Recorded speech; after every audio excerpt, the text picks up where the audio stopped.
must say you all are impressive.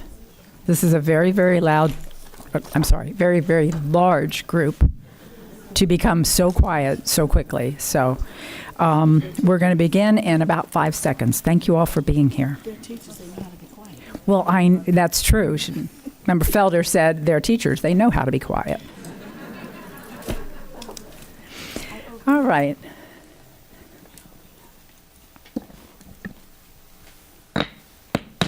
Good evening, everyone, and welcome to the Orange County School Board's regularly scheduled meeting for Tuesday, August 1st, 2023. Thank you so much for joining us this evening.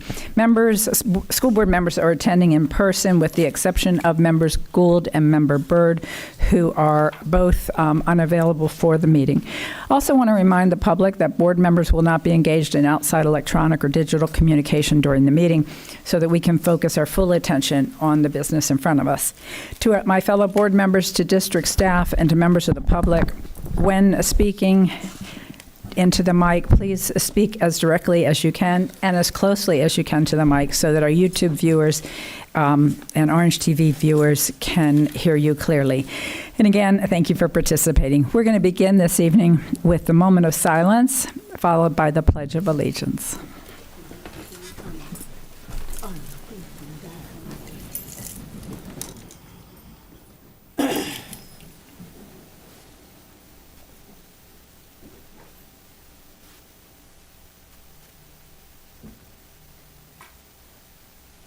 And now for the pledge. I pledge allegiance to the flag of the United States of America and to the republic for which it stands, one nation, under God, indivisible, with liberty and justice for all.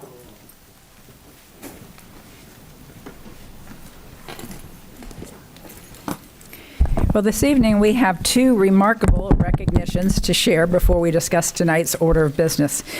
First, I'd like to recognize two OCPS staff members who received the 2023 Pineapple Report Excellence in Education Awards. These were presented at June in the Florida School Board Association and Florida Association of District Superintendents Annual Summer Conference in Tampa. The first honoree is Seth Dobb, principal of the OCPS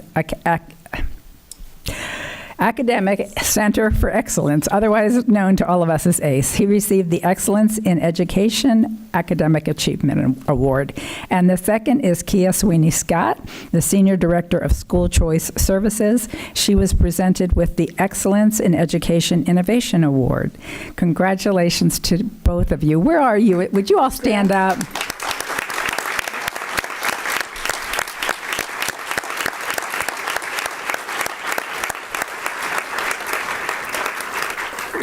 Would either one of you like to say?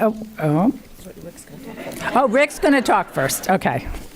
I'd like to invite Rick Rodriguez Pina, founder and publisher of the Pineapple. How are you doing? I didn't even see you sitting there. God bless you. I'm glad you're here in person. What an honor. Publisher of the Pineapple Report and managing member of RPAK 12. Governmental consultants to the podium. He will provide us with more information on these two amazing accolades and the achievements of our exceptional employees. And let me first say, what a great job you do and your organization does. You provide us so much valuable information, and I'm always just impressed. So thank you. Well, thank you, and it is truly an honor for me to be here. I was looking forward. I was excited last night, thinking and preparing for tonight. I wasn't expecting such a large crowd, but thank you all for being here tonight. No, seriously, this is a dubious distinction for us, and my organization and my team that works arduously to put together this newsletter, this digital platform, and it is truly for the purpose of educating the educators, the decision makers, and policy makers to make the best informed decisions. So I am, again, truly honored, and thank you, Superintendent Vasquez, Chair Jacobs, Vice Chair Gallo, and the rest of the board members for allowing me to be here tonight and say a few words. I think really tonight is about recognizing and honoring the recipients, as was already mentioned, of the Excellence in Education Award. And it's something that we created as the Pineapple Report, and that was something that we felt we needed to do in addition to recognizing, bad is always there.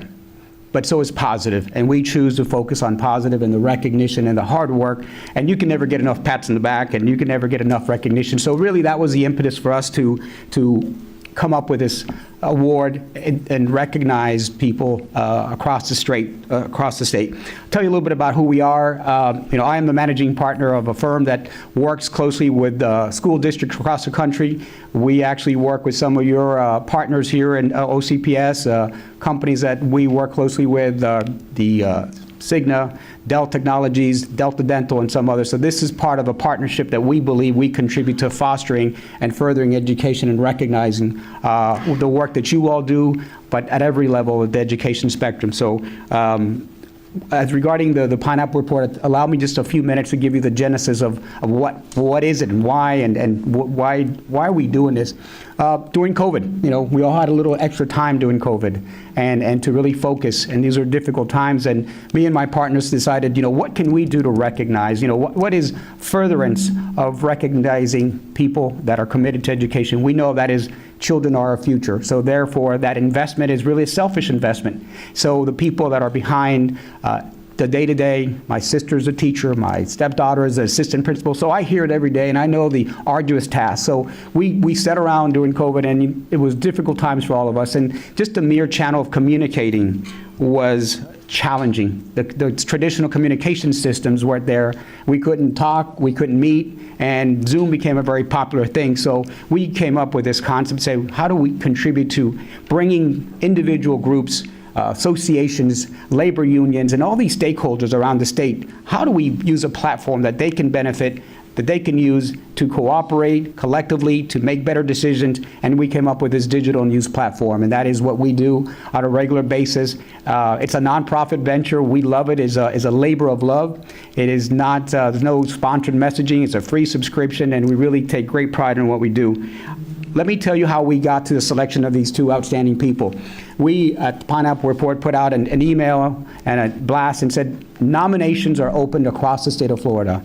And boy, we weren't prepared for the abundance of response that we got all the way from the Panhandle to the Keys, and hundreds of nominees were recommended, and it was a very tough task. We originally said we're going to have 7 categories and 7 awards. The talent pool was so deep and it was so difficult that we ended up giving 8 awards. So that just goes to show how difficult it was and how talented of the people we were forced to analyze. Had a group of folks that are part of the corporate sector, board members, administrators, and they all anonymously said these are the people that we want to recognize. And there were seven categories that were really what we chose: academics, community, family engagement, corporate partnership, fiscal management, innovation, school safety, and leadership. So understand that OCPS is the only school district that had 2 recipients, and that is truly, I think, a recognition of the commitment that you all make to fostering educational leadership. And that's truly today's recognition is a Seth and Dr. Sweetie Scott, but it really is also a reflection of everyone here that is committed to fostering leadership, innovation, and this is just an honor for us again to be able to recognize them and recognize you for your contribution. So thank you. I had a whole presentation, but I'm going to cut it short tonight. Thank you very much for allowing me to be here and present and talk to you today. All right.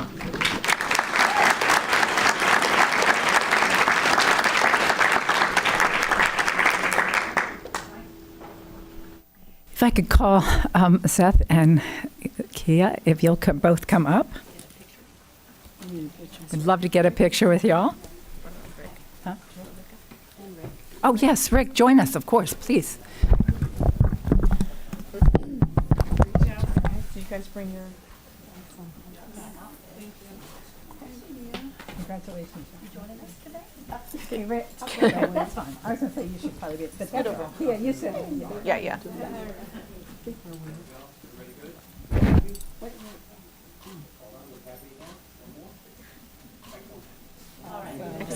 Hey, great job. Thank you so much. Thank you so much. I'm proud of you. Jeff was so proud of you. Thank you. Congratulations. And Rick, I mean that about your publication. We get inundated with so many newsletters and publications, but that's one that I never let it slip by without looking. And The team here will vouch for that because earlier this week I sent an email to 3 people saying, read these 2 articles and let me know your thoughts on it. So it's, for me, it's the one most priceless thing I get in my inbox outside of the emails from our members here. Absolutely. Yes, thank you.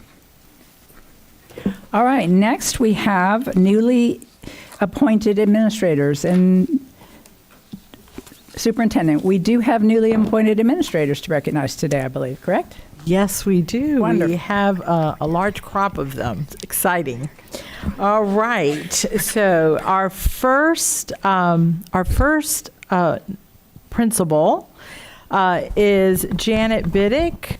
She is going to be the new principal at Windermere Elementary.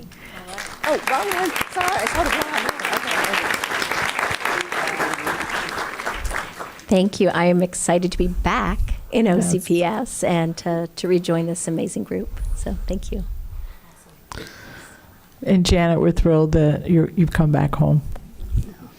Next, we have Renita Farrell Brown, who is the new assistant principal at Ventura Elementary.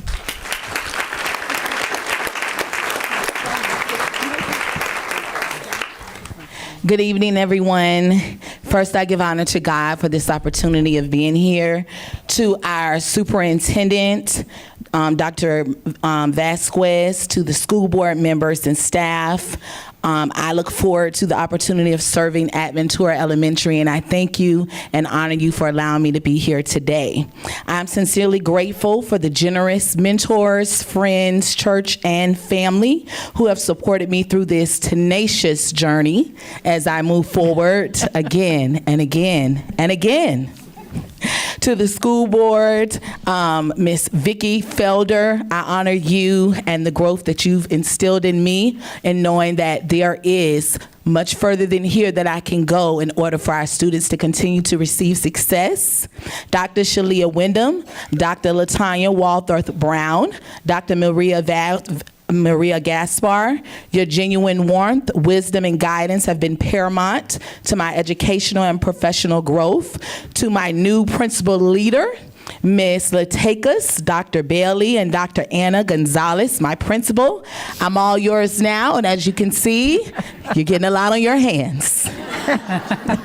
My hero, grandmother, Phyllis Bradshaw Leonard, my daughter, Anita Brown, everything I do is for them. My best friend and sister, Candace, brother Davin, Spelman College sisters and colleagues I've worked with throughout my career, the perseverance and determination you instilled in me, inspired and encouraged me in knowing this is just the beginning.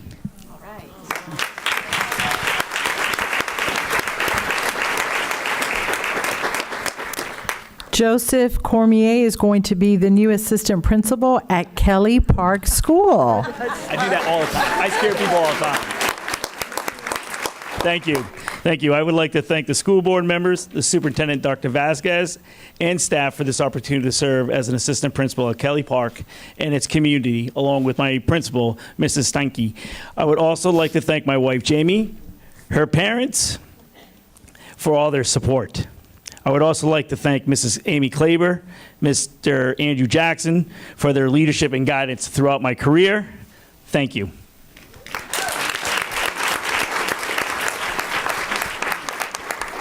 Sean Downing is going to be the new principal for Prairie Lake Elementary, and he is coming from Okeechobee County Schools. I also would like to thank the school board and Dr. Vasquez for the opportunity to serve as principal at Prairie Lake Elementary. Very excited to bring experience from another county and try to bring something to my wonderful staff. To my staff for coming out, thank you very much, ladies. I also want to thank my fiance, Erin Willis, and my principal leader, Mindy Smith. Thank you.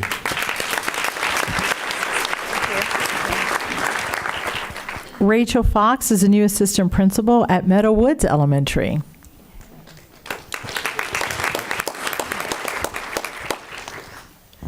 Thank you, school board members, Superintendent Vasquez, and staff. for this opportunity to serve as assistant principal at Meadowwoods Elementary. I'd like to thank my parents who helped finance my master's degrees, my family, friends and family who have put up with me throughout all 9 years in education. So that's it.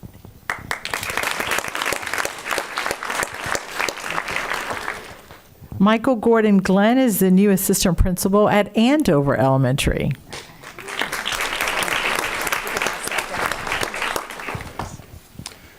Thank you to the board. Dr. Vasquez, thank you so much. Dr. Ambrewster, thank you for giving me this opportunity. Thank you to my new principal leader, Trevor Honahan, who 10 years ago was the first principal to give me my first role in the classroom over at Glen Ridge Middle. And I look forward to getting to work and working with Mr. Kevin Duncan, the amazing team over at Andover. Thanks so much. Oh, and also all my mentors and all leaders. I almost forgot that, very important. Ms. Susanna Augustin, Mr. Phil Morton, Mr. Dr. Chris Camacho, Mr. Mike Conti, Mr. Steve Conti, Dr. Kimberly Bispot, Mr. Dan Kevinger, my parents, and my brilliant wife Elise for pushing me every step of the way.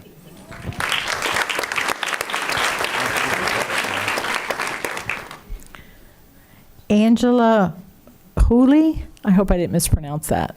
Angela will be the new assistant principal at Shenandoah Elementary.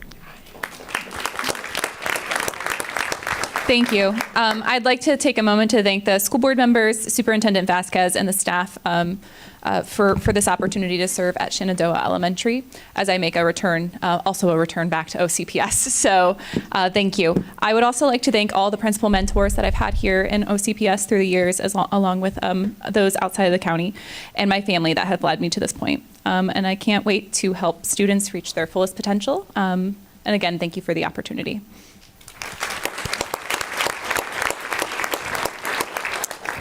Teresa Kirkland is the new assistant principal at Lake Nona Middle School. Good evening. I'd like to thank the board, Superintendent Vasquez, staff, and my family who is here supporting me, my husband Rob, and my beautiful children.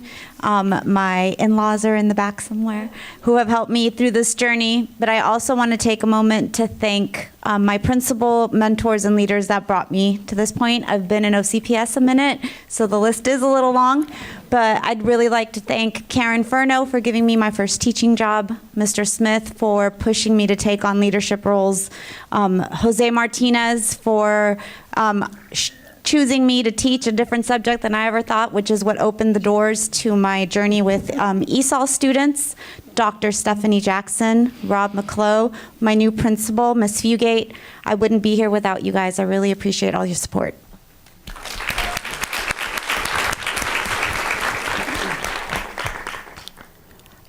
Jair Jackson Hawkins is going to be the new assistant principal at Cheney Elementary.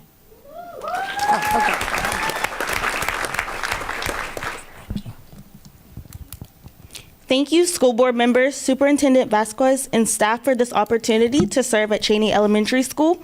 Additionally, I would like to thank all of my families and friends and thank God for blessing me with so many opportunities. I would also like to thank Principal Leader Miller and Dr. Armbruster for believing in me, and thank Dr. Bruner for taking me under her wing as her new assistant principal. I'm excited to take on this role, and I will do all I can to ensure all the students succeed and the teachers succeed as well. I would also like to thank my mentors and those who have been a tremendous help during my career, including Dr. Williams, Dr. LeBou, Area Administrator LaTanya Smith, Stephanie Gray, Assistant Principal Leslie King, and my school board services team here at the ELC. I couldn't have done it without you all in my corner. Finally, I would like to thank my sorority sisters from Zeta Phi Beta Sorority Incorporated who are here tonight for being by my side. Little do they know, they will all be required to sign up and volunteer through auditions. Thank you.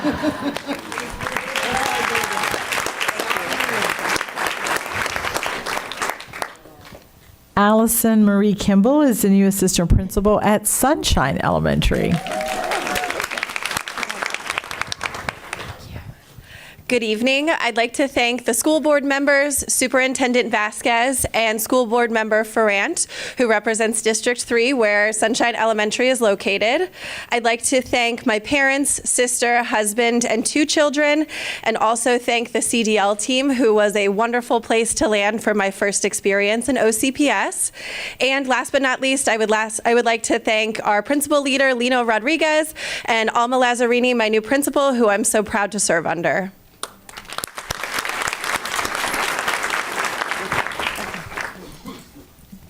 Next, we have Jackie Joanne Lemieux, who's going to be the new assistant principal at Windy Ridge K-8 school. Good evening. Thank you so much, Superintendent Vasquez and Deputy Superintendent Armbruster. Thank you from the bottom of my heart. Also, the school board members and staff. I appreciate the opportunity to serve as assistant principal at Windy Ridge Elementary. I would also like to thank Dr. Karina Chanu, Mr. Alex Reyes, and for all your support. Friends, old and new. And I would also like to thank my family, Butch, my son Jake, and it's kind of funny because my husband and I go way back to college, and he used to listen to me play the recorder for my elementary classes, Hot Cross Buns. Thank you so very, very much for the opportunity.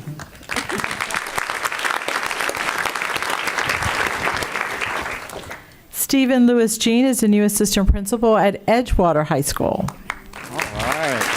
Good afternoon. I'd like to thank Dr. Vasquez, school board members, staff, Dr. Kreider for this opportunity. I'm so excited to be back home. I also like to thank my best friend as well, Grisel Lewis Jean, Osceola County family. Thank you for your support, and I'm super excited to join the Edgewater family.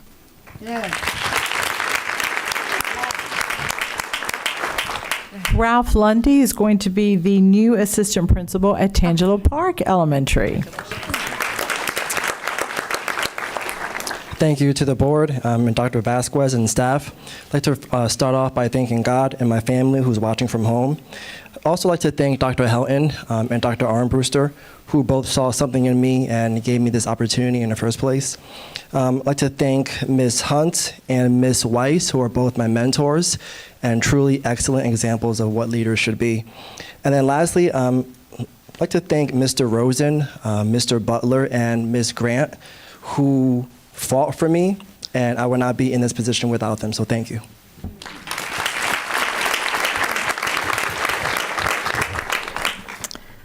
We have someone else who's crossed over county lines. I'm so excited. Mr. Douglas Miller is going to be the new assistant principal at Wekiva High School.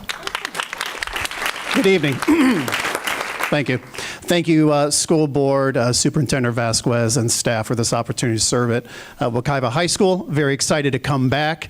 I do want to thank Caroline Clinton Martin for her guidance over the years, Derek Fontaine and Paul Browning for their support, the high school office staff, and Dr. Williams for bringing me on board and entrusting me with this responsibility. I certainly appreciate it. Of course, last but not least, my family, lovely wife Sarah, my daughters Aubrey, Brinley, Kate, and Cheyenne. Thank you, girls. Love you.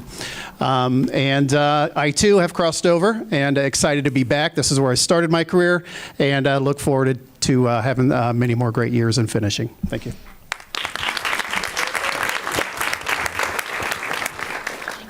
Karen Nelthrop is the new assistant principal at Olympia High School.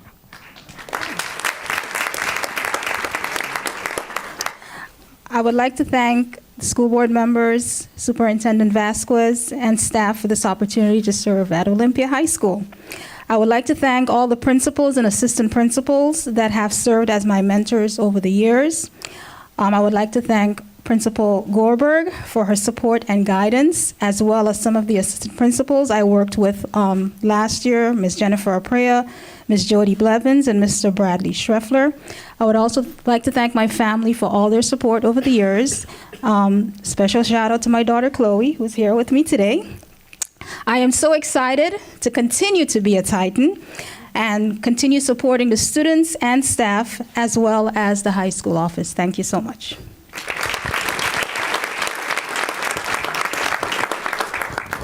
Rachel Peppers, the new assistant principal at Lake Silver Elementary.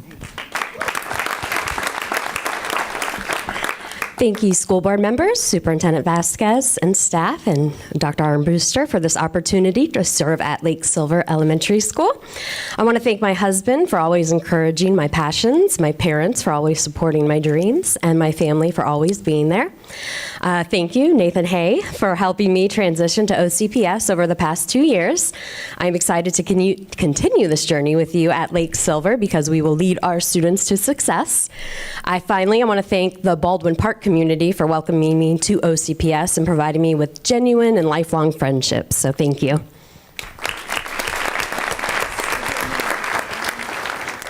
Kimberly Robinson is the new assistant principal at Sunshine Elementary.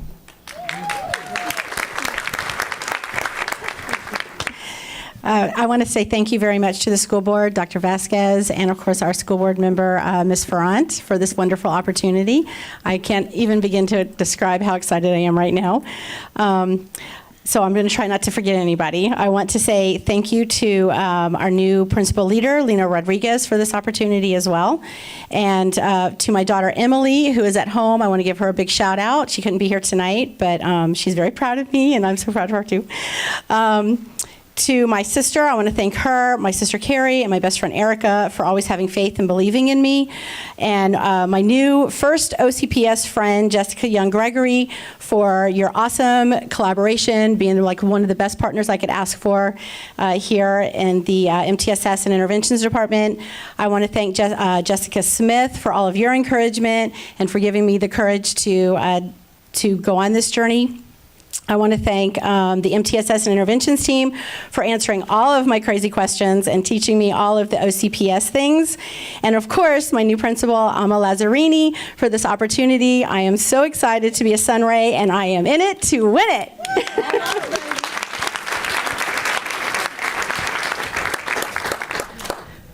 Stacy Tate is the new assistant principal at Riverdale Elementary.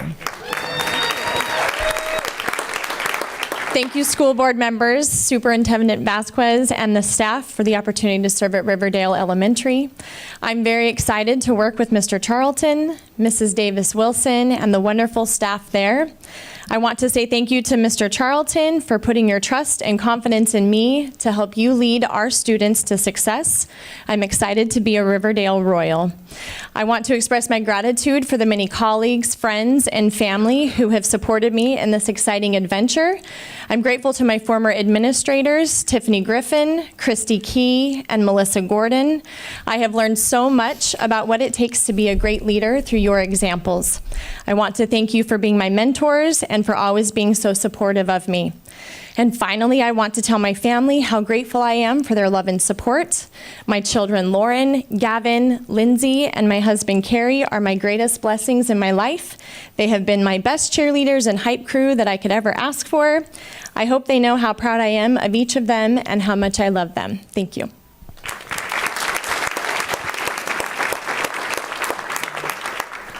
Carla Thomas is the new assistant principal at Legacy Middle School.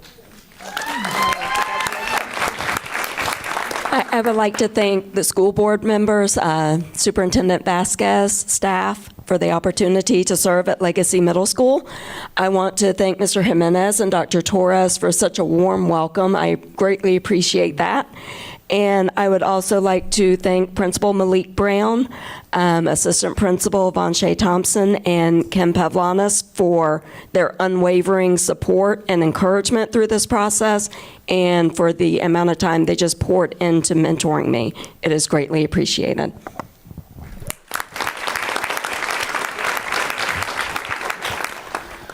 Tracy Webley will be the new principal at Kings Crossing Elementary. Looping back around, coming back, coming home. I'd like to thank the school board, Dr. Vasquez, Dr. Williams. I have so many lovely people here that have been so welcoming, and I like to, I can't thank everyone because there's too many. But Dr. Jones and Lino Rodriguez, and I see Dr. Brown Cannon, who I love. Thank you all so much. I'm excited to be part of the Kings Crossing family and getting to work. Thank you.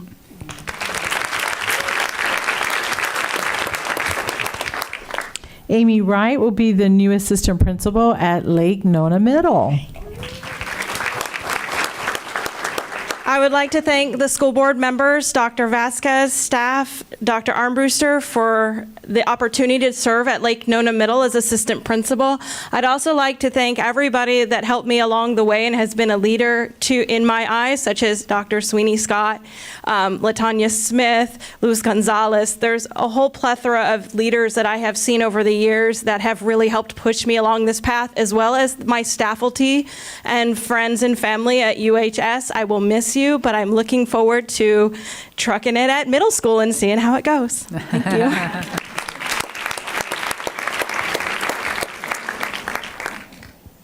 Etliva Zago will be the new assistant principal at Bonneville Elementary. It is an honor to be here this evening. Thank you, school board members, Dr. Vasquez, Dr. Armbruster, Dr. Jones, Principal Leader Hanahan, giving me the opportunity to serve at Bonneville Elementary. I would like to thank my mentors, Dr. Bradshaw and Dr. Williams, for their advice and guidance, as well as my prior administrators, including Mr. Pritz, who have been great examples of what successful leadership looks like. They have recognized my work, trusted and empowered me along my journey to success. Extending my thanks for the support and appreciation to Columbia family, who holds a special place in my heart. Thank you, Principal Stevens, for being here tonight to support me. I'm excited to be part of your team and lead our students to greatness. Family, thank you. Finally, thank you to my family, my husband, Genti, my daughters, Nancy, Amber, and Eileen, who's here tonight, and mom and sisters for being my inspiration and the most powerful force with all their love and positive energy. Thank you.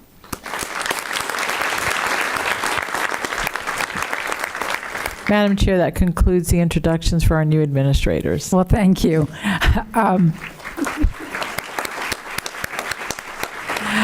We have a couple of board members that want to be recognized to make some comments, but before doing so, I want to recognize State Representative Rita Harris, who's joined us in the audience. It's such an honor to have you here. Please stand up so that we can thank you for your service.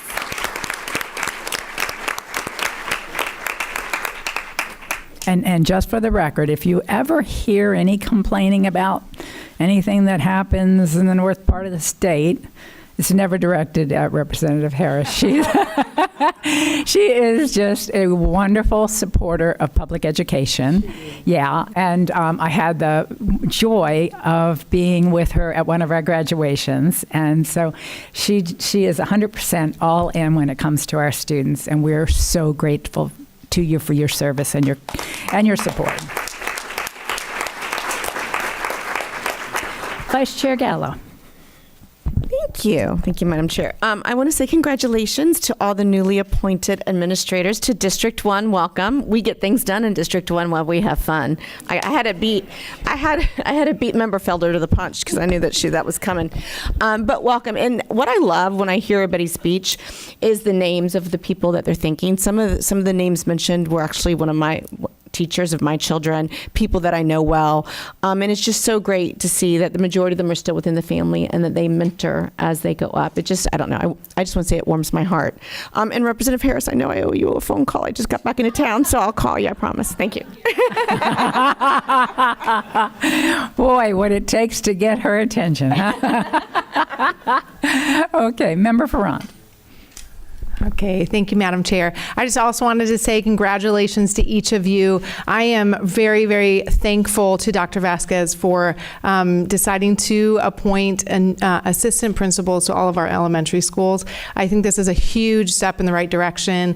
I think just adding that extra layer of eyes, support, and leadership within our elementary schools is going to be a huge bonus for us this year. I'm excited to see how that goes. But thank you for all that you're doing. I know it is not easy. It is not easy to be a principal, and the community expects you to be at all the events and be at all the things and be there with a smile on your face every day. And so thank you for the sacrifices that you make.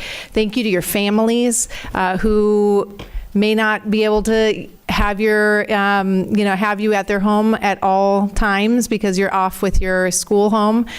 So thank you to the families as well for what you do and the sacrifices that you make to make sure that our kids are getting an awesome education. So blessings to each of you.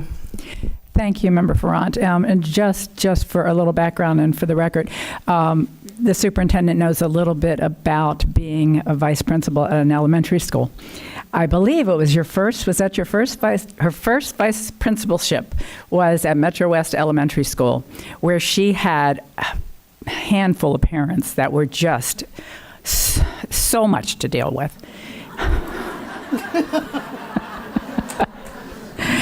And we've been together, and I've been a handful ever since, right? No, we made a great team then, and we continue to make a great team now. And it's been so exciting to watch her develop through her career, through all this time, and now to have the honor of having her serve as our superintendent. It just doesn't get any better than that. Member Felder. Thank you, Chair. To whom much is given, much is required. I'm so excited and I'm happy that we chose as a board, along with Superintendent Vasquez, to announce our administrators. It's something about hearing your name called for the position of leadership that you're going to serve. And public education is public service. It really is. And I don't know, I know that we keep this on tape, but around April, when you're thoroughly exhausted and just wondered why, maybe March, I don't know. But when you're just wondering, why did I do this? We need to play this back for you.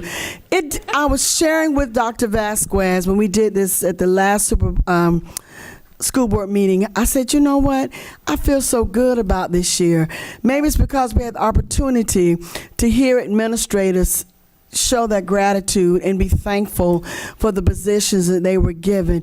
And I hope you all know, I hope you all would thoroughly believe that as a board, we are public servants and we're here to serve you, to make sure that things are going well for you. And I am, again, Vicki Elaine Felder from District 5, where the talent resides. Thank you all so much.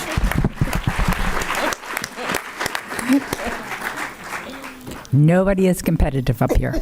Member Salamanca. Thank you, Chair. And it's so great to see familiar faces, I think, from my district, Andover, Lake Nona, I think, Liberty, I saw Ventura out there.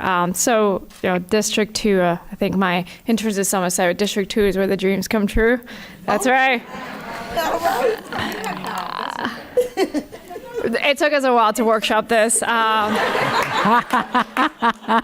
District 2 is a tough one, but we got it. And if you have ideas, we're always listening out because it's a tough competition up here for these. But I just want to say, I was a student of the district for 12 years, from first grade all the way to 12th grade, and it means the world from the student perspective when you have incredible leadership. I got very lucky with some amazing principals who empowered some really incredible teachers and let them do what they do best, which is to teach and inspire.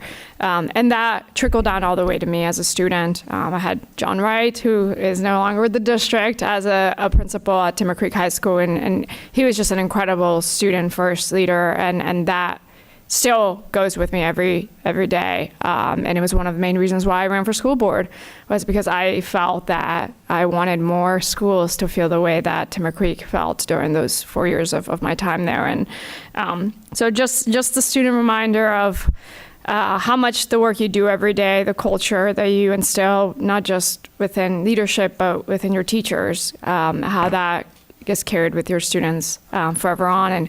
And we as school board members, when we come visit you, feel that as well. And you just see the excitement of the staff and the students and when they feel supported. And it's really hard work. It really is. You have so many priorities and they're all priority number one. And as Vicky said, if you're tired March 1st, just remember, we're lucky to have you. We're very grateful. It is public service, and it means a lot. You're having ripple effects on our society and in Florida, which we really needed. So thank you for everything, and congratulations to you and your family for supporting you through this journey.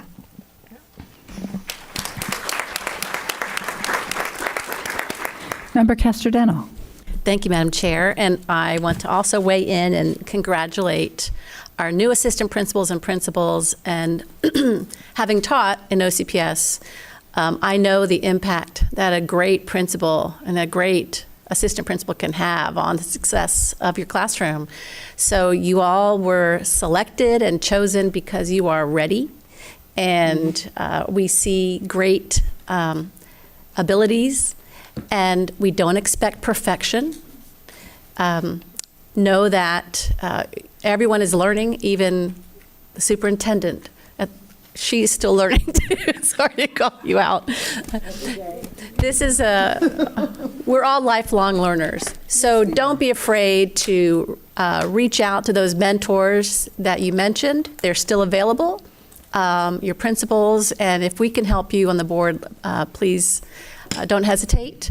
And if you can think of anything that rhymes with District 6, other than tricks, let me know. Thank you.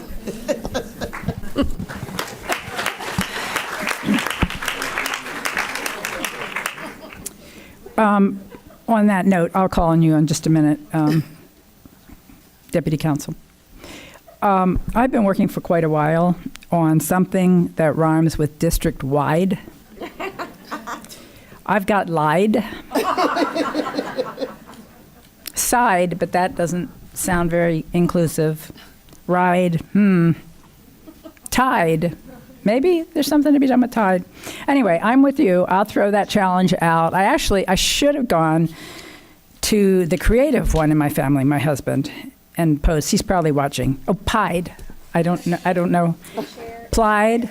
Huh? Yeah, the chair is fair. The chair is fair. Yeah, but it's about them. It's not about it's about district wide, right? Yeah. Not about Anyway, I've been working on it. I just tried. I tried. That's not good either.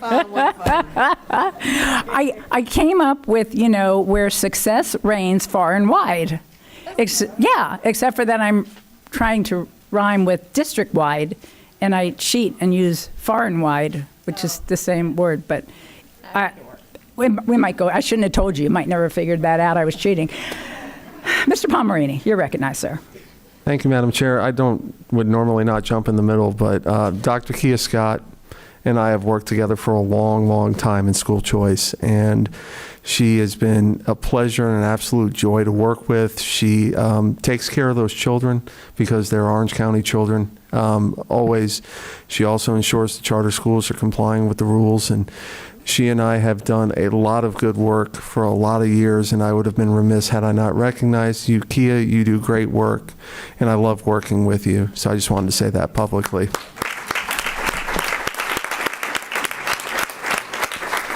Thank you, Mr. Pomerini. Superintendent Vasquez, you're recognized. So I misspoke. We have one more announcement. Miss Ramsey Robinson is going to be the new assistant principal at Meadowbrook Middle School.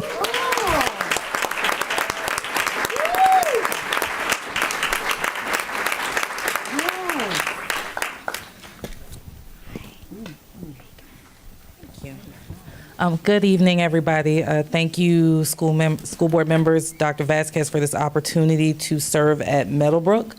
Very quickly, I'd also like to thank God, my new principal, Mr. Miller, for believing in me and selecting me for the role. I'm very excited to share our shared vision to impact our students. my parents for their love and support that they've been giving me literally since the day I was born.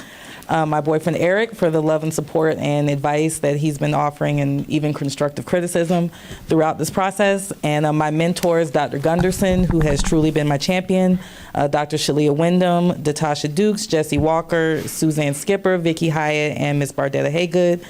These people have poured so much into me over the years, and I really look forward to applying all of that to my new home at Meadowbrook. So thank you.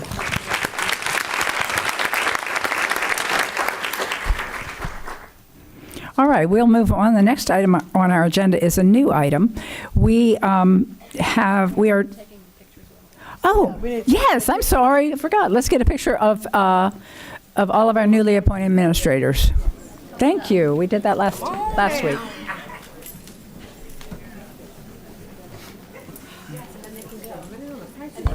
Yeah, then they can leave. That's true. Yeah, I felt awkward about letting them leave, right? Hi, how are you? It's so good to see you. Welcome. Welcome to District 1. Welcome to Bonneville.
All right, to Victor and company, we're going to start in about 15 seconds. Do you want to give people time to move over front? Like if they're sitting in the back? Yeah. Oh, yes. Thank you. While we're waiting to resume, we've got people in the back. Do you all want to come on up to the front? We have a lot of seats open now, not just in the very front, but the side. Like all of y'all in the back can fit up here. Come on up. I know y'all aren't bashful. You don't sit in the chambers with red shirts if you're bashful. I'm gonna meet the lady. I told you said that I think it's August 29th. Are you coming? Yes. Okay, good. I will be there. Still got more room.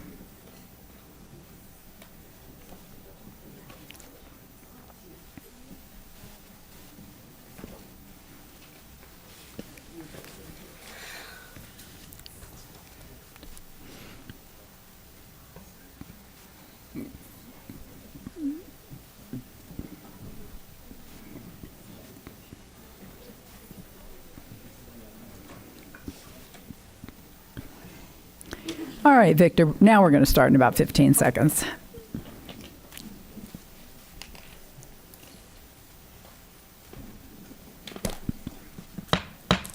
All right, we're back in session. This portion of our meeting is devoted to having time to hear from associations that are affiliated with Orange County Public Schools. When I say that, I mean our labor unions, our CTA is an example. We're going to hear from Mr. McCracken in a minute, OCASA.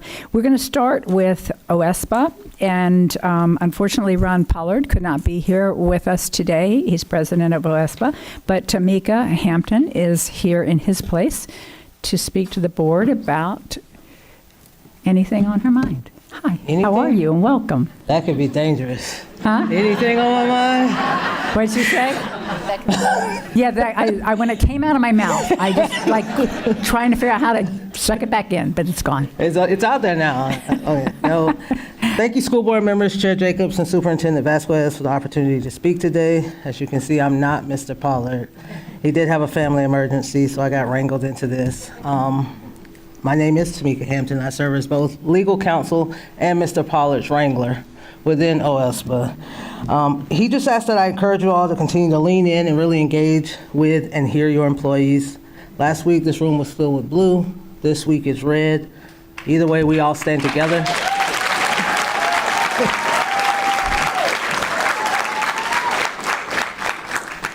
Both groups have something important to say. We ask that you not only hear them, but that you actually take action, as they're all the key to the success of the students. We stand in solidarity with our brothers and sisters as they stand with us, and we implore you to take action. Thank you. Thank you so much.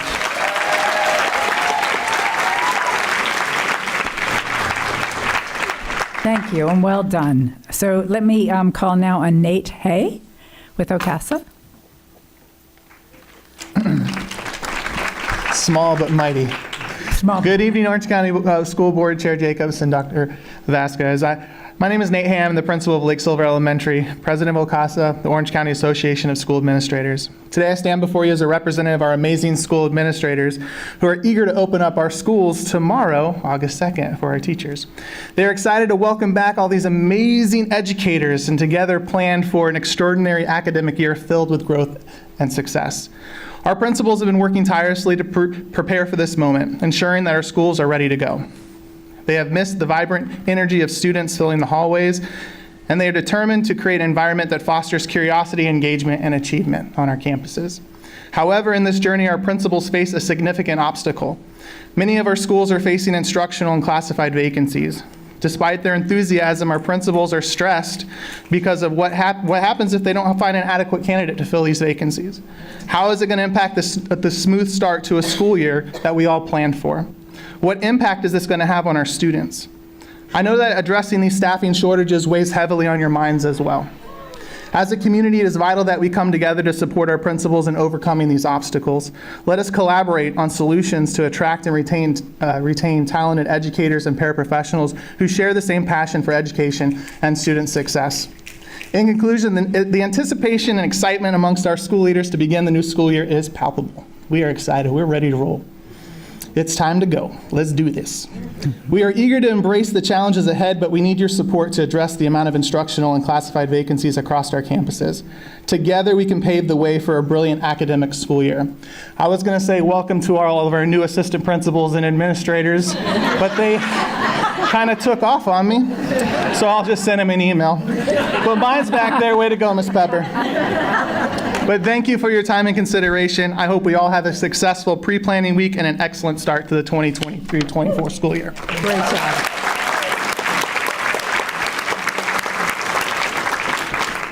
Maybe we can assign them the responsibility that they have to watch this before next week, before tomorrow. Okay, next we're going to hear, not intended to be last, but we're going to hear from Mr. McCracken. Welcome.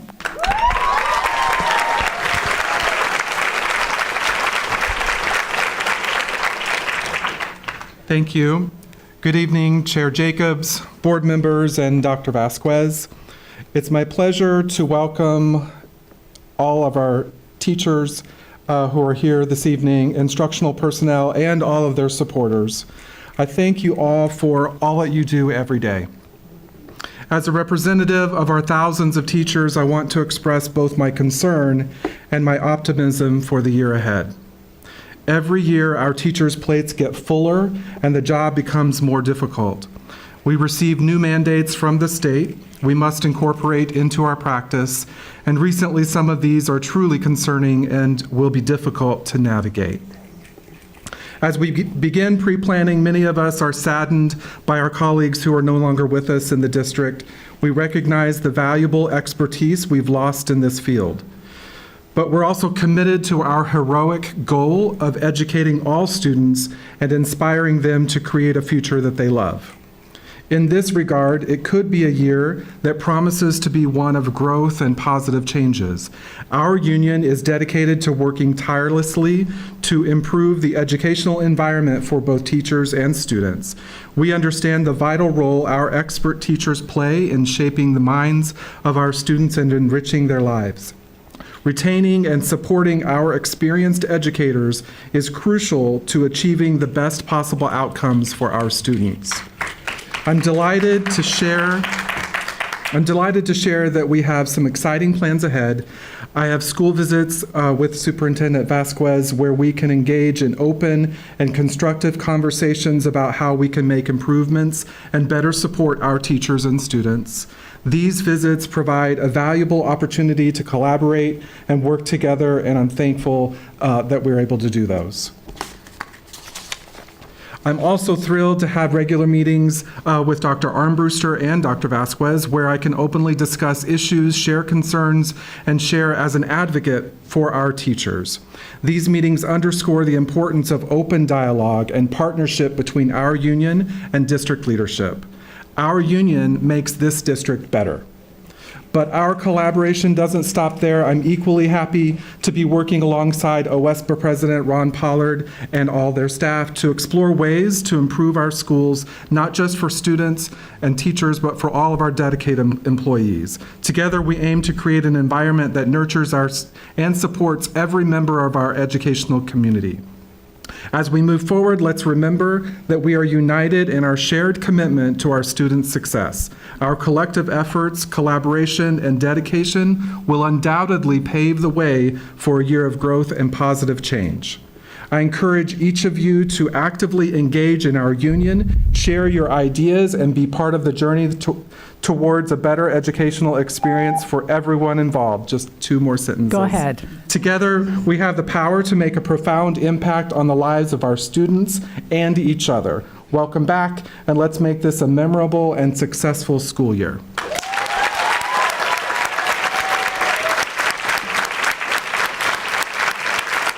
And I'm so excited. There's so many people here with us tonight. I'm taking a selfie, so bear with me. Go for it.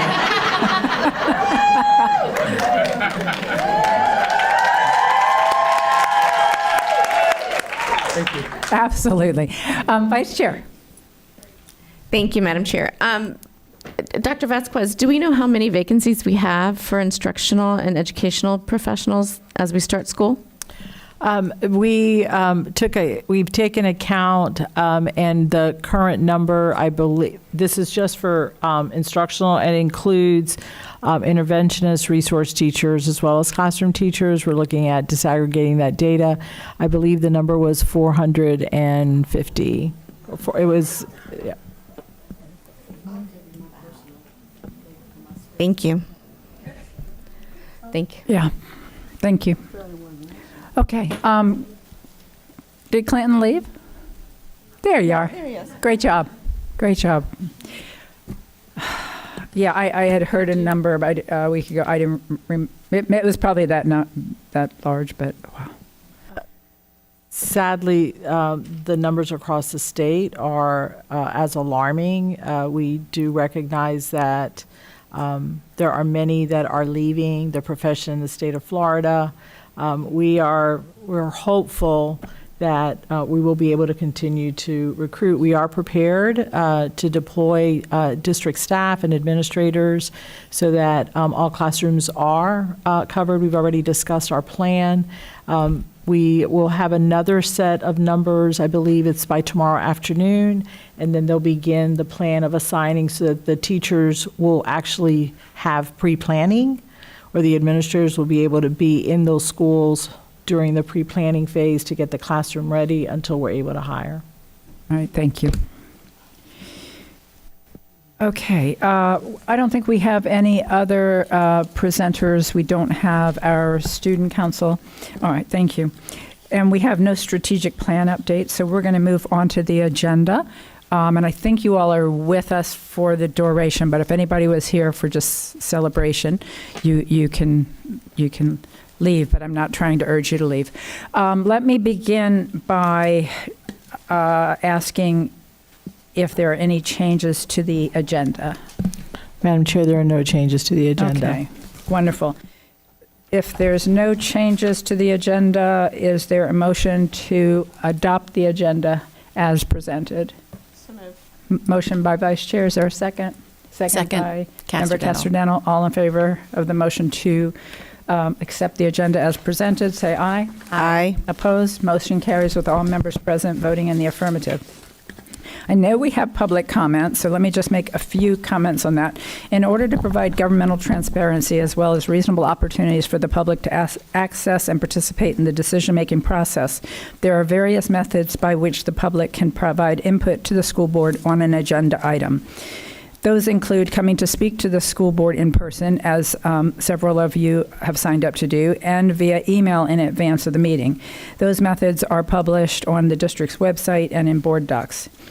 Mr. Palmerini, how many speakers do we have? It's on JIC. So there are 8 total people speaking. However, under the pilot program, folks can sign up to speak to multiple public hearings. We have one person who has done that.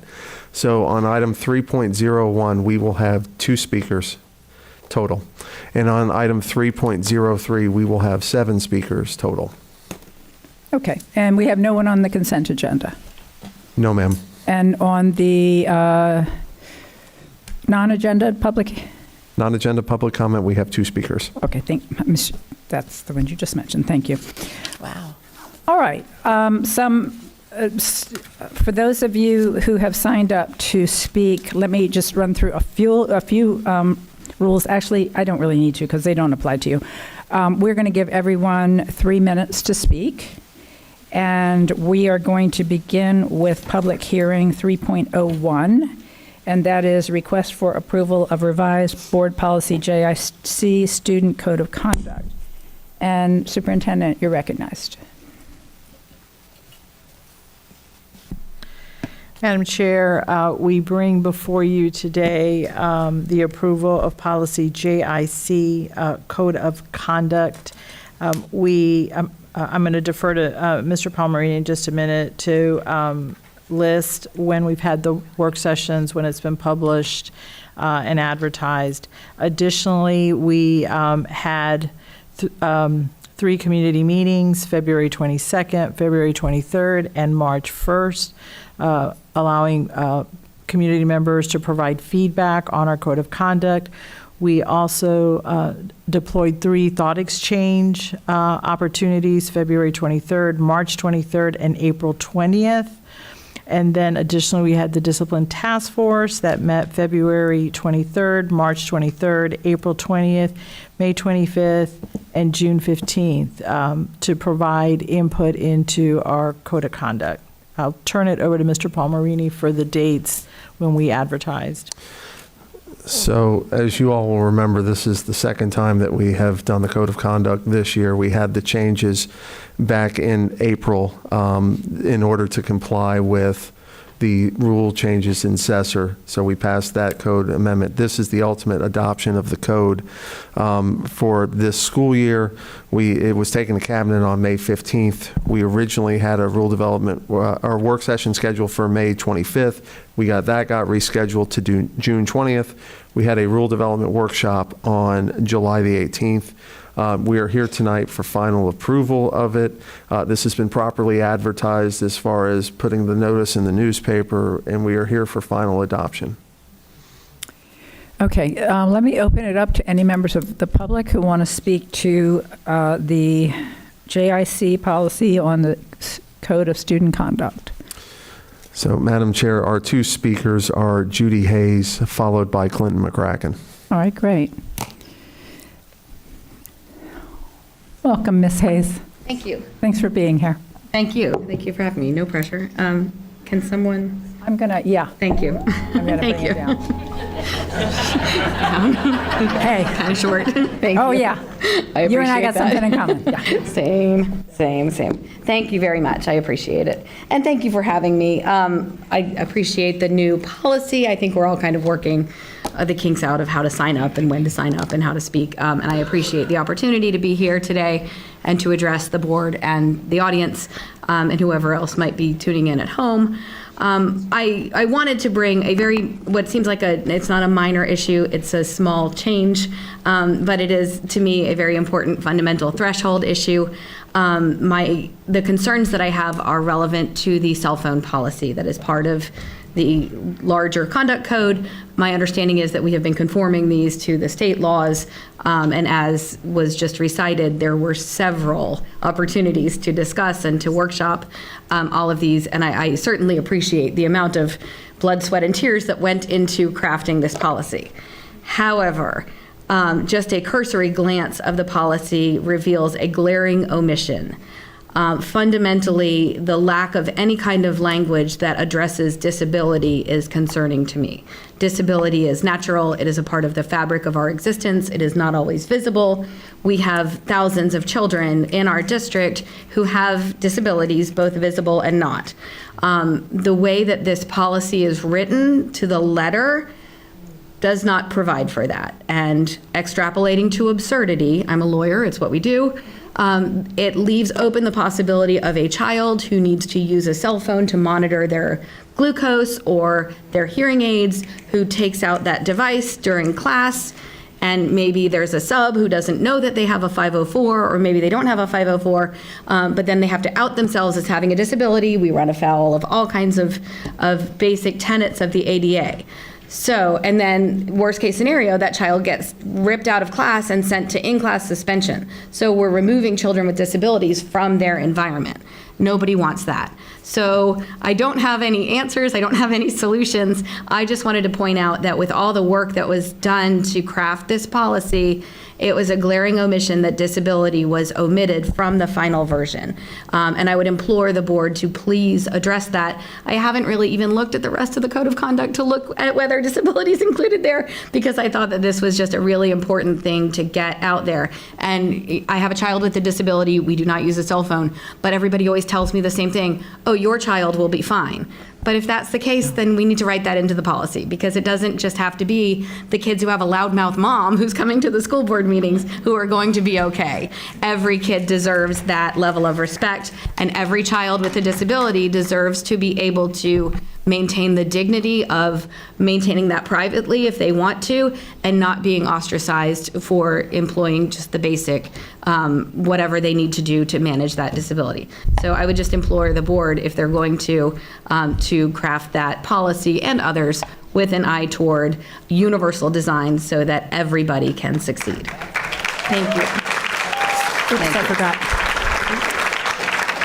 I forgot to, this is the point of the meeting where I usually remember to ask you not to applaud or cheer or boo.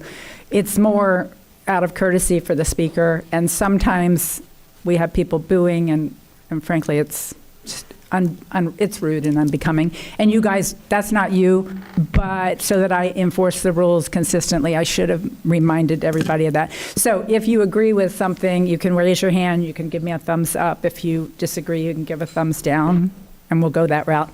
And thank you for complying with that. I'm struggling a little because the board specifically addressed this, and I thought we got it in there, Dr. Vasquez? And so, Madam Chair, as you will recall, at the last work session, there was conversation about changes to the code or the policy after it had been advertised. Our deputy counsel did some extensive research and was able to find, I believe, case law where if we have public comment, either in person or electronically, the board may choose to discuss and make amendments to the policy before the final vote. We are prepared with staff to be able to make that change. I believe Deputy Counsel has language that can be presented either now or after your second speaker, if you prefer, and then you may have discussion around that. Staff will make the change. We will, pending approval, we will adopt it, but we will also re-advertise the policy and the code with any amended changes that occur today, and that will be that will be the process moving forward. Thank you. I would suggest, and just to summarize that, so we appreciate it. I think it was Member Gallo, if I'm not mistaken, that raised it at our last meeting, and I think there was complete agreement that that needs to be in there. Really appreciate you being here today and raising the issue, regardless, because we were at the final hour. And so thank you.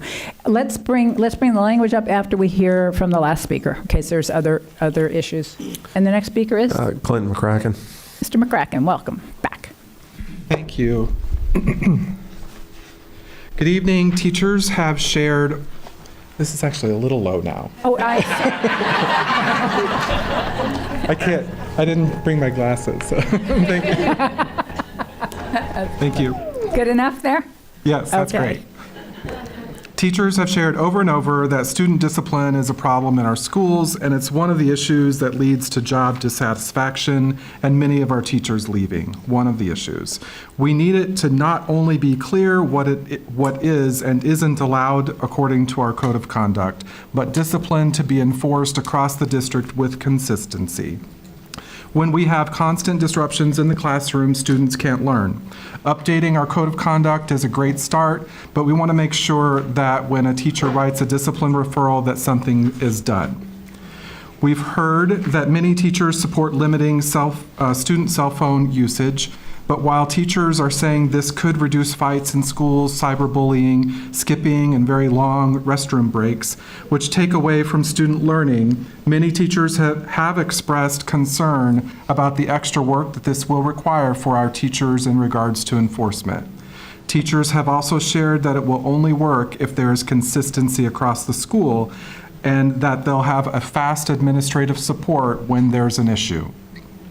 There's been a discussion among the board in our past meetings about whether to allow cell phones in pockets or only in backpacks. So I polled teachers online, and about 80% of those that we polled believe pockets should not be allowed.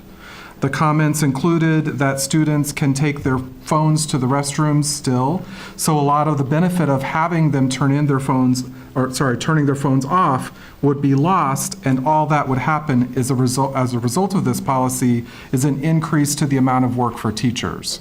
I encourage the schools that have that have piloted this policy with success to share with us later in the year. If their backpack is lost or damaged, schools should provide financial resources to help those students who need a replacement backpack.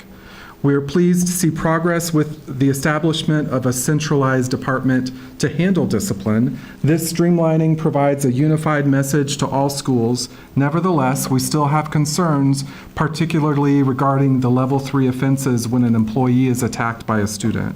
We firmly support the possible future change to level 4, as no employee should have to suffer serious injury for an appropriate consequence to be applied.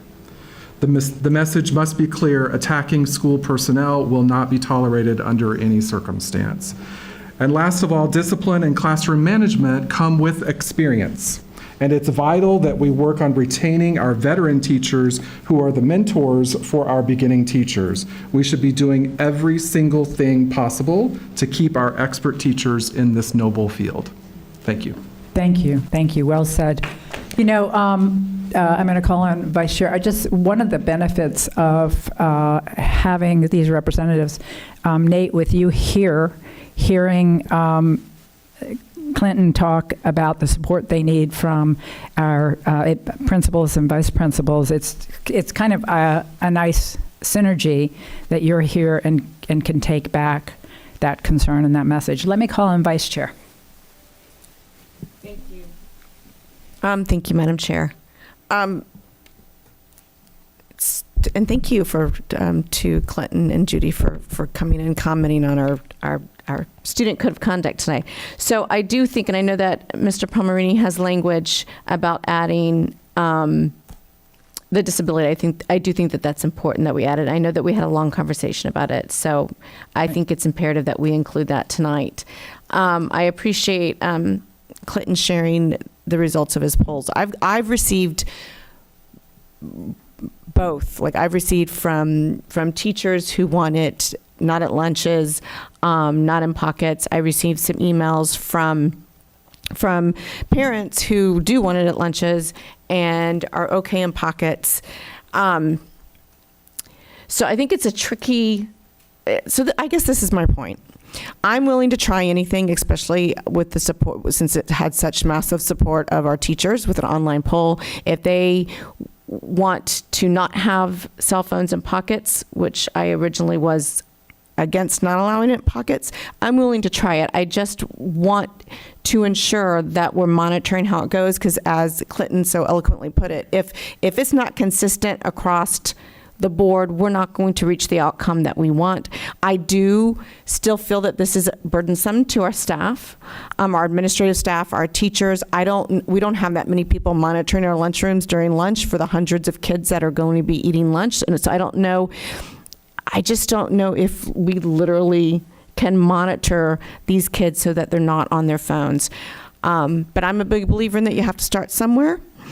We do have a discipline problem. We do know that the research shows that cell phones is in large part due to those disciplines and the fights that occur before and after school, not to mention the mental health that's occurring amongst our students.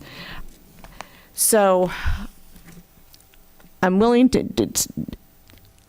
to vote for a policy with the pockets removed and with the disability language added, but I want to make sure that the board is updated, after the first semester. Where are we? I want to make sure that we're talking to our teachers, maybe through thought exchange. I want to make sure that we're reaching out to our parents, to our students, through the student council, whatever that looks like, to ensure that a policy that we put in place is working how we intended it to work, because a lot of times we're up here and we put forth policies and there's unintended consequences that we didn't think of or we couldn't think of. And I just want to make sure that we will be able to dial this back or pull it back if we find that it's not doable or feasible in how we intended it, or if it becomes too much of a burden on our staff, or if it becomes too troublesome for our parents. So those are my thoughts. Thank you. Okay. Member Gallo, on the pockets? Yes, ma'am. Clarify again for me where you are on the pockets. They can have them in their pocket or they can't. Which way would you support? After listening to Mr. McCracken's poll that he did, and I know that it was not a formal poll, I am willing to not allow cell phones in pockets. But again, I want to revisit this to see how it's going, like in the first semester, to see if it's working. And if it's not, then I want the latitude to change it. Thank you. Thank you. I thought that was what you said, but I just want to make sure I had that straight. Member Salamanca. Thank you, Chair. I have always been very strongly against pockets as a former student. It's really easy to just zip it in there, go to the bathroom and use your cell phone and go around the corner when a teacher yells at you and tells you to put your phone away. You cross the corner and you take it out again from your pocket. Takes a lot of work to do that when it comes from your backpack. So I am very happy, thank you, for bringing this up, to remove the word pocket from it and keep it to backpack purse or something equivalent. I'm sure we can come up with the language. And I agree, adding some language around, we currently have wording for the wireless communication devices are always prohibited unless expressly directed by teacher solely for educational purpose. That's a great place to add, and unless there is accommodation previously agreed upon. So I think we have a place to add that language. So I'm supportive of kind of amending that language to do both of those. Thank you. Member Ferrand. Thank you, Madam Chair. I too am in support of keeping those cell phones out of our pockets. I don't know if, as an adult, I have trouble if it's in my pocket. I'm going to look at it. So our students as well. And really when they're in the classroom, I want, as teachers, I want you to feel like you have their full attention. You're not worrying about trying to, really you're competing now against all the fun that's on the phones, or teaching them content that sometimes they may not be super interested in learning, but it's required and they need to sit there and learn. And I think when we remove that, we're gonna see, I have, I think 4 or 5 schools in District 3 who have a no cell phone policy, and they're extremely strict with it. And I agree with Mr. McCracken, it has to be from the top down. And one of my principals, he came in, he was brand new. The school had quite a few issues with discipline, and he sat all the staff down and he said, this is the hill I'm dying on. We are having zero cell phone tolerance at all. It stays in the backpack. They have seen a huge transformation in their schools. Discipline is way down. They don't have as much of a problem with that, but also that staff, the principal, vice principals, they are on it. They're making sure that it is not a burden for the teachers. And so that I would definitely like to encourage Dr. Vasquez to just get that message out, which I know she is, because she feels the same, especially being in the discipline task force meetings and hearing from others in the community. I know that is one of our biggest goals, is just to make sure that the teachers don't feel a burden. I want the teachers to feel a weight lifted, that now they have full attention and the kids are able to just focus on the task at hand.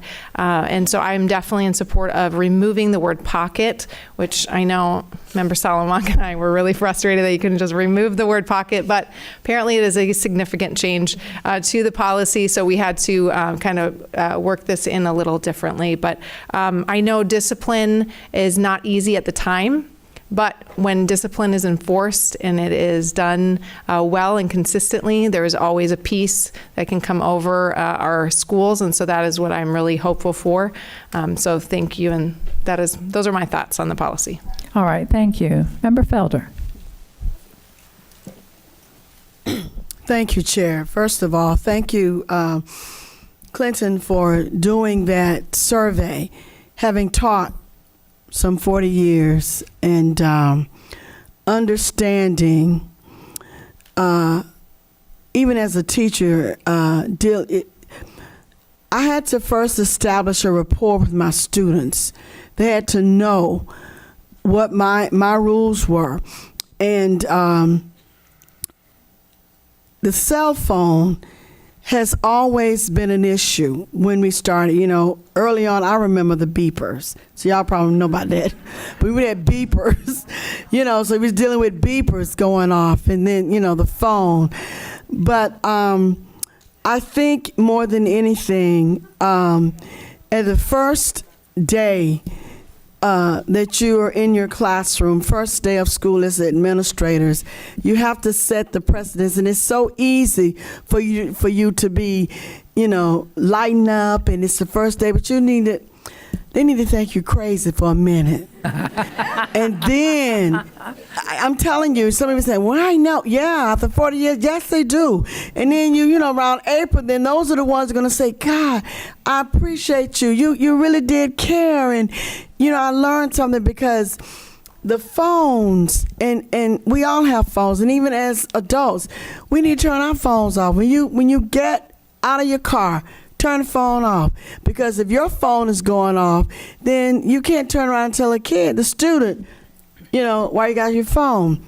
I'm so glad that we are looking at the fact that if it's in the backpack, and I do understand about the language with our students with certain disabilities that need the phone, we do need to address that issue with the language, because that is important. I've taught students where they needed the phone for certain things, and that's important, but it's much harder. It's more difficult for a student to dig in their backpack to pull a phone out, because you can say, what you doing?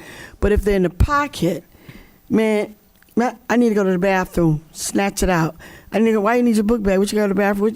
Book bag, and they say, where you going? So I'm just saying, we need to do the best we can, because we have a lot of extenuating circumstances we're dealing with in public education in the state of Florida. So the most that we can do to settle some of the minute kinds of things like cell phones, we can deal with it so that we can really be about the business of teaching. Because whether they say it or not, they really want to learn. They are coming because they want a new experience, and they are expecting us to give that to them. And our administrators need our support. When we set the policy out, you got to do it. You got to follow through. And if they see that we're following through, they will acquiesce. I know what I'm talking about. I don't know everything, but I've had 40 years plus years to tell you, I do know some things. I do know how some things work.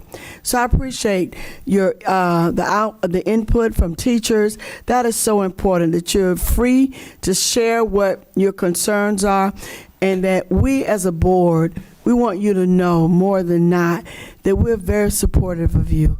We want you to know that we are supporting you. Thank you. Thank you, Member Felder. Superintendent, do you have a comment at this time?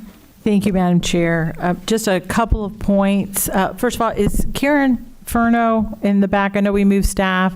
Okay, Karen, can you just come out of you've got like shadows, so we want to be able to see you. So Karen Furno, who is previously the principal at Avalon Middle, has come to work with us at the central office. In one of her areas of responsibilities is discipline. And so I want you to have a name with an actual face. We actually met today and talked about all things discipline. And so I wanted to just share a couple of those points. Number one, we do know that, first of all, there's going to be a period of time, I believe we've said right after Labor Day, where students are going to be reminded, right? We're not going to be issuing the consequences. We're going to help them, get acclimated to the fact that they are not going to be able to have cell phones. So that's the first thing. The second thing is that the messaging to our principals and to our teachers has to be very clear, that if a parent needs to reach their child, or if a child needs to get a hold of their parent, we need to make that happen. And the principal leaders are working with the individual principals on those processes. And those will be communicated out. We will have district messaging about the cell phone policy, just to make sure everybody knows about the change, that everybody knows about the time period where we are going to be easing individuals into that practice. Clinton brought up really learning from those principals that have established this in their schools already, and that's been conversations I've had with Dr. Armbruster and Dr. Schuler, because there are schools that have implemented it successfully. there are bumps at the beginning. As we all know, when there's change, nothing goes as planned. And so we're going to ask for everybody's patience as we roll this out to ensure that there is consistency, that when the teacher is saying, I've got a problem, this child continues to have their cell phone, that they are not the ones doing the work, that we have individuals that will be able to address that, as has been evidenced at the high school level as well as the middle school level. So I know Board Member Gallo mentioned her concern about lunchtime. There are high schools that have implemented this across the entire day, and so we will learn from them. And lastly, we are going to be looking at the data. It's the other piece that I talked about with Ms. Furno, to see, are we seeing a drop in our discipline? Are there less incidences of bullying? Are there less fights?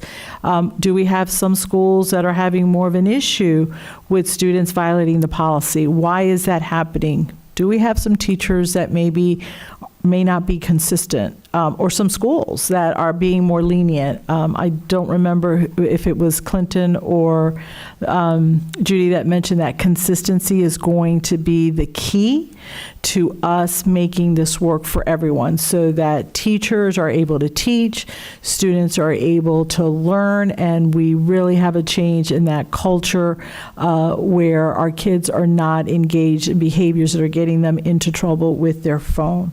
I do believe also that we do have language. The pocket is a simple strike through.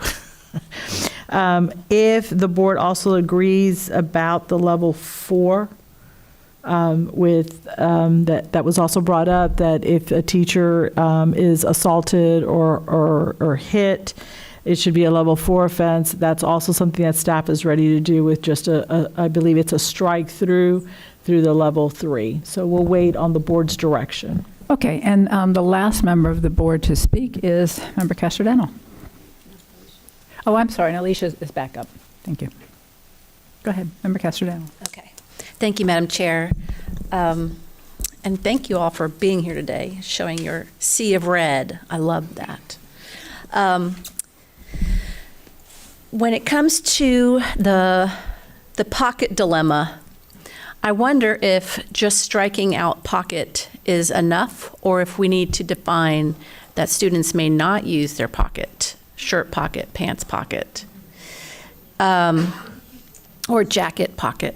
And also, we're saying that the phones can be put in their backpack or purse, but we may need to expand that to include like a shoulder bag or some other kind of term that is used these days, maybe a gym bag. I'm not saying add a MERS or anything like that, but backpacks, purse, shoulder bag, or be it a little bit more expansive in what kind of containers or bags. I'm not sure if we need to, I wonder if we need to define the term concealed. I mean, we know what it means, but for students who might try to have their purse here open, where they can see the phone, it's on, and they might try to play games. I'm not sure if we need to be explicit, or if that's something that we need to just put into our procedures and how we explain the policy to our students, but what we mean by concealed. When I've talked to different teachers and parents, teachers overwhelmingly say that they support this policy because they just struggle so much with the distraction of kids with their phones, and then someone airdropping a picture to everybody in the class, and it's just hard to maintain the discipline and order. But when I talk to some parents, the concern they raise, when they do raise a concern, is what happens if I need to get in touch with my child, like if there's a change in transportation. and they can contact the school office. There can be, situations or ways that they can figure that out. Old school. We've figured that out in the past. So, and there's also the issue of students who want their phones during an emergency. And I don't know if there should be some part in this policy where we state that in the event of an emergency situation, not a drill necessarily, but an emergency situation, that students would be allowed to access their phones then. But I don't know if they would say, I have an emergency. But I'm talking more like an active shooter scenario. That's what the parents have brought to me to figure out. And I've also explained that in those situations, if students were to access their phones in a true emergency, that we would not be using discipline in those situations. So, and then my final comment is about the auxiliary devices, the earbuds. I don't have a problem with not allowing the earbuds, but the watches, I'm not sure that that is necessary to prevent or to keep from our students. I'm looking at the language that says are they allowed or they are not allowed? Page 33. So it says the use of wireless communication devices are always prohibited during the school day from the first morning bell to dismissal unless expressly directed by a teacher solely for educational purposes. Wireless communication devices include, but are not limited to, cell phones and/or ancillary devices such as watches and earbuds. That means to me that you are not allowing watches, right? That's correct. Okay. I'm not sure if that needs some more discussion. Yes, it needs more discussion? Yes. Okay. It needs more discussion. Thank you. Those are all my concerns right now. All right. Thank you. Let me take everybody in order then. Member Ferrant. Okay, thank you. I just had some other thoughts coming up. I'm definitely in favor of changing the assault on a teacher or staff member to be a level 4, no matter what. I feel like those kind of things just kind of blow over your mind when we're doing the policy. There's so many areas. There's how many? 95 pages. So that was a great point to bring up. And I think we need to restore the respect for authority. And this generation has lost a lot of respect for authority. I don't know if it's just social media or what is the case here, but I think just having the discipline and making sure that we're enforcing that, I'm hopeful that will help with cell phones and such. But I would be in favor of making sure that students know you don't mess with our teachers, don't mess with staff. They're adults. You're there to learn. We don't need any monkey business in that sense. And then I'm glad you brought that up about the watches, because I agree. What's that? Timeout. Sorry. We can't discuss that. Okay, we'll bring it up later. Got it. Okay. It's only if you receive public. We didn't receive any public comment on this. Okay, got it. Okay. So Did you receive an if you email? received an email, it would have to be put into the record. The comments that I got today were not on, the public comments that you all were sent were not on that particular subject. Okay. My one frustration with this is that this board, I completely understand what you're saying. This board spent so much time talking about the watches. Mm-hmm. And I thought we said we could use a watch, but that it would not be allowed did. to be, But that was at rule development? That was at rule development. Oh, I got you. Okay. Well, to just continue then, just with the cell phones, as far as the purse, backpack, can we just put in there purse, backpack, or a bag that is not attached to the person?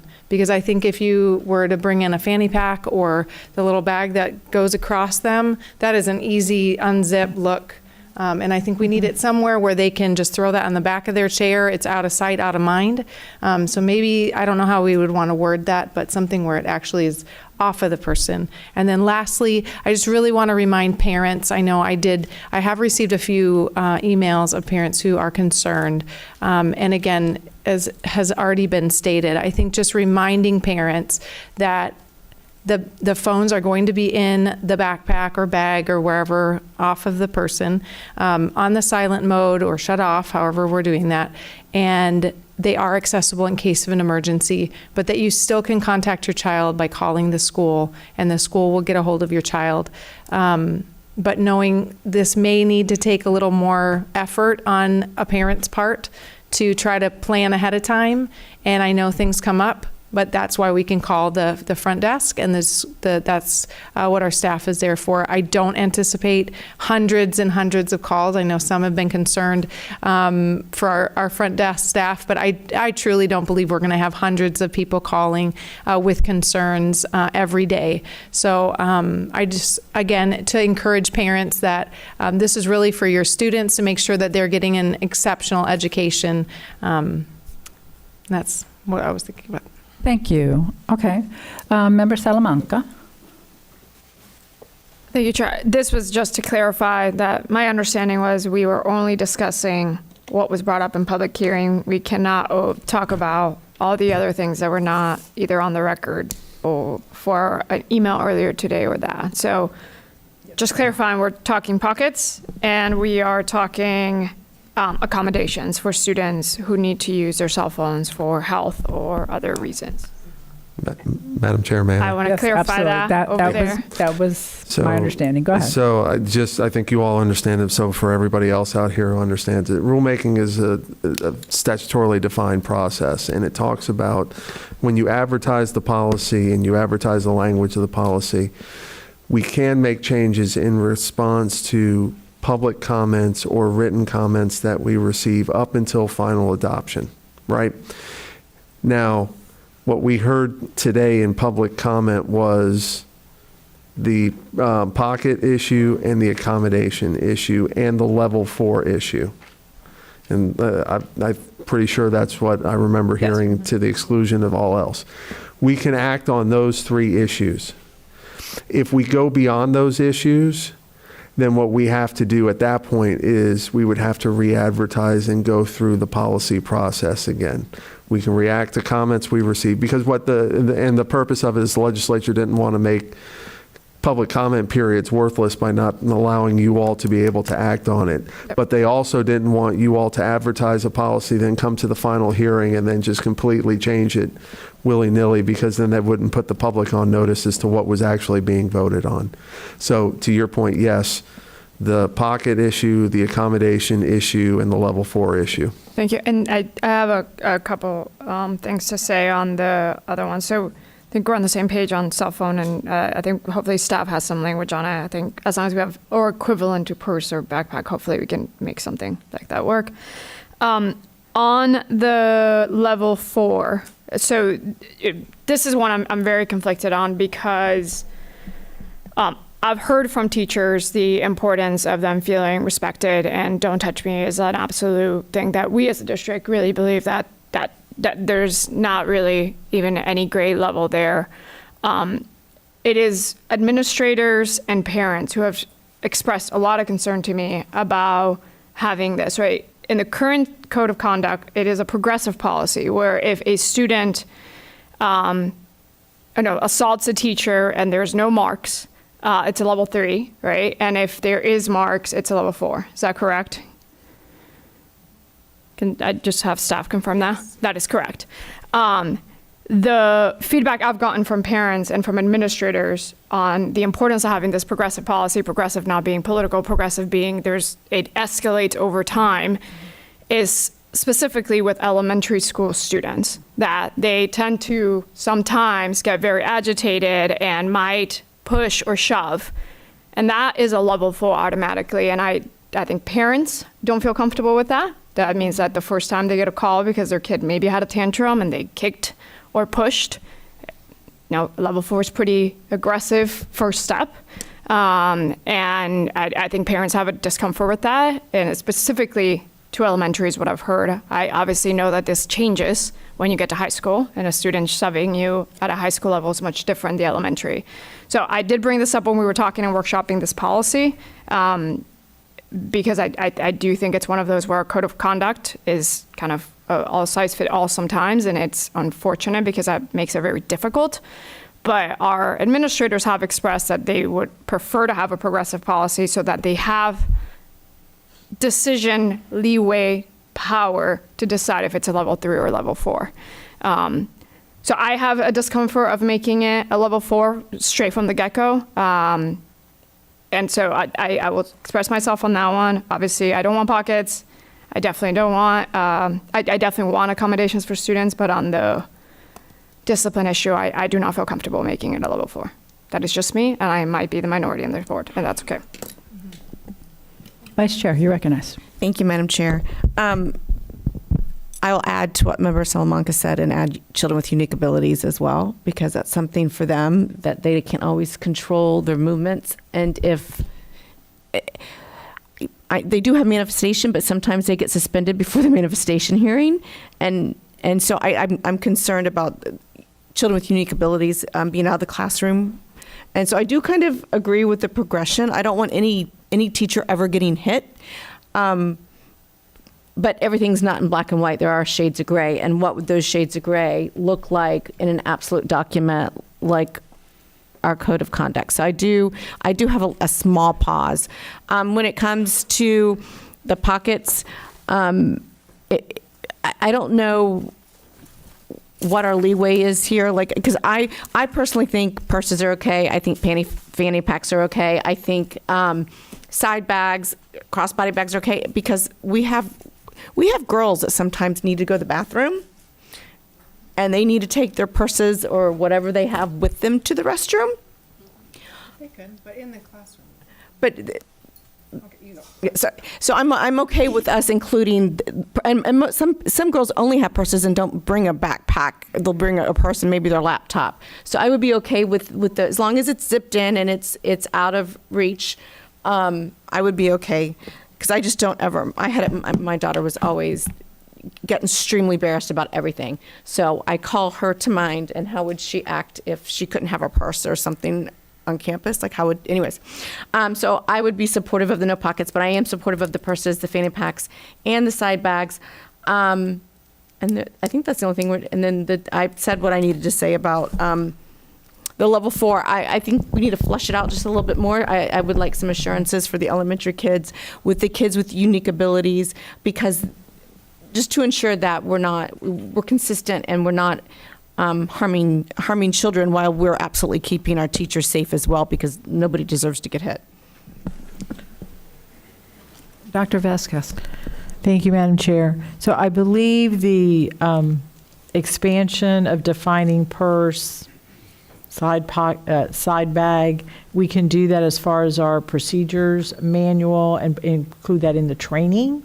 I don't believe that's something you need to put in policy, so we could definitely address that issue.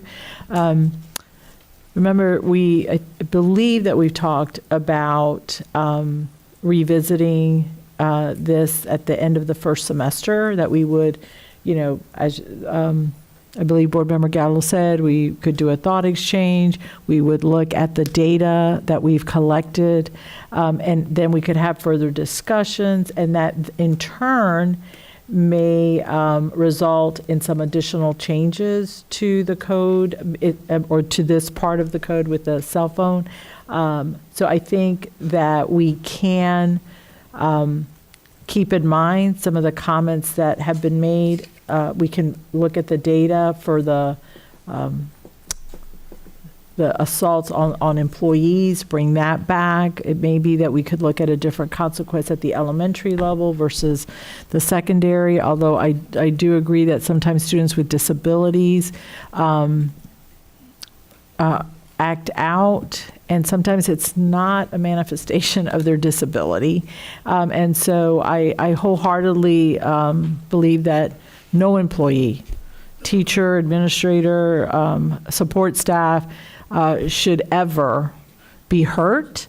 I think it's just a difficult balance that we need to maybe have a little bit more conversation about, especially when we're looking at some of our young ones that haven't achieved that level of control. But certainly, I understand teachers wanting to feel that they're safe and that they're respected. Thank you. I just keep waiting until the end. I just keep moving myself down. So, Member Castrodental, you're up again. You don't want to speak yet, Chair? Huh? No, No? I mean, Okay. I was going to make some wrap up comment. Okay. But honestly, it's been helpful to listen to you all anyway. All right, thank you, Madam Chair. I did not weigh in on this topic last time, but having taught elementary and having been hit and kicked, I always want to err on the side of what is fair for kids, and I don't see a problem with a level 4. I think it's I think a way to let the kids know that we take this very seriously, let parents know it's not acceptable behavior, and teachers need to have some kind of insurance or assurance that there is a procedure that protects them. There are procedures in place now for students with disabilities or unique abilities if they are reacting as a manifestation of their disability. Those are in place, but I think it's important to teach the children when they're younger what is acceptable, and violence is not acceptable. So I'm fine with keeping it a level 4. Thank you. Thank you, Member Castrodental. Member Felder. Thank you. I was listening in the back and sort of weighing in again. I concur with many of my fellow board members. Violence is never an option. And when you think of the role of the teacher,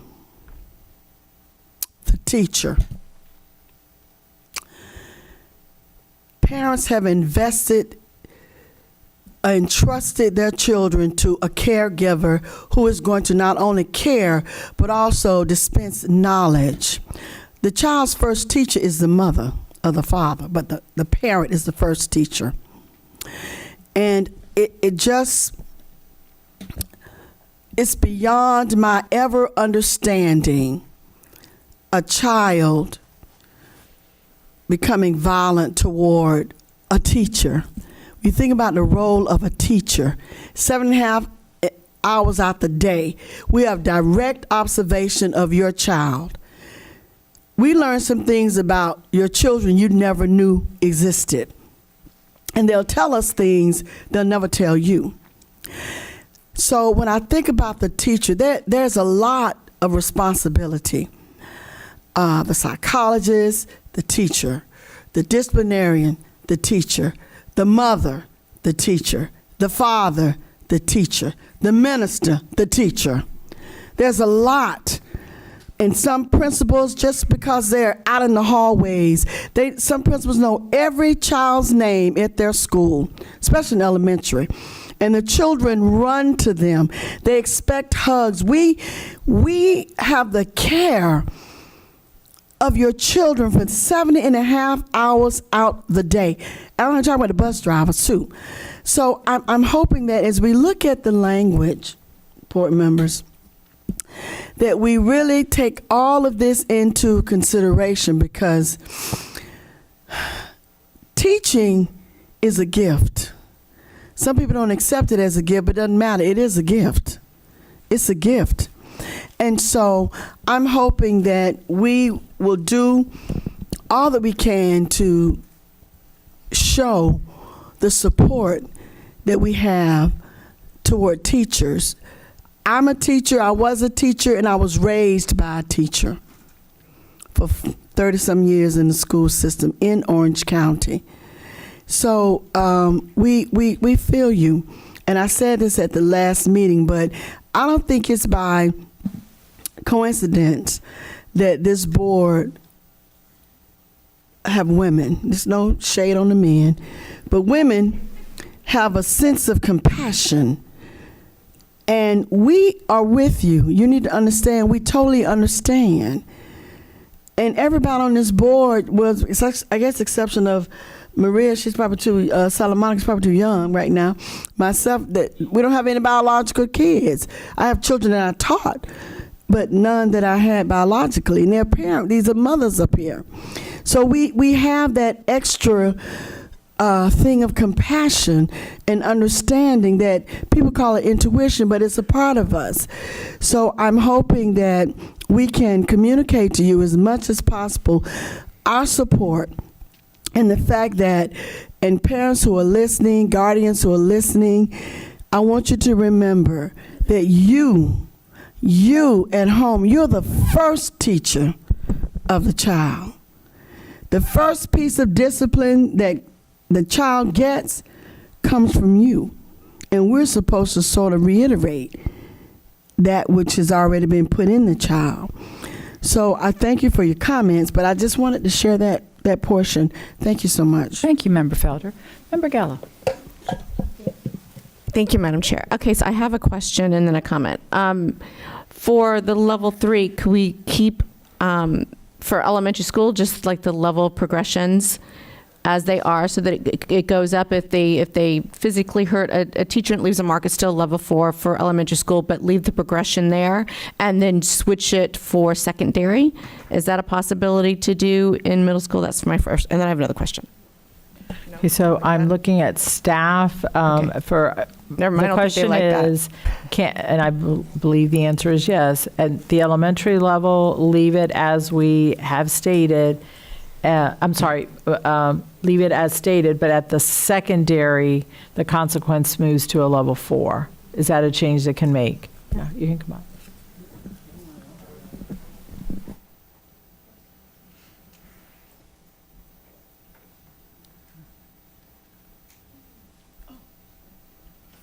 So what we can do at the secondary level, we can reactivate 3RR, that's a level 3. We can move it to a level 4, and it'll be a district code, and we can do it that way, and not change it for elementary, but just change it for secondary. At the elementary remain the same. At the secondary level, it would no longer be a level 3, it would be a level 4. Yes. Okay. I just thought I'd like to hear from my other fellow board members. And then I just want to understand that I make sure I understand when we're talking about iWatches, are they not going to be allowed at all on school property, or the kids be allowed to wear the iWatches? They just could not have them connected to their phone, like they'd have to turn off their Bluetooth. Like, what is that going to look like, and do we have a plan to monitor it? Because I was under the impression, I don't know why, at the last rule development, that we were all commenting that it'd be that people would be using their watches and there was nothing we could do about it. So in my brain during that conversation, it never occurred to me that we weren't going to be allowing watches at all on campus.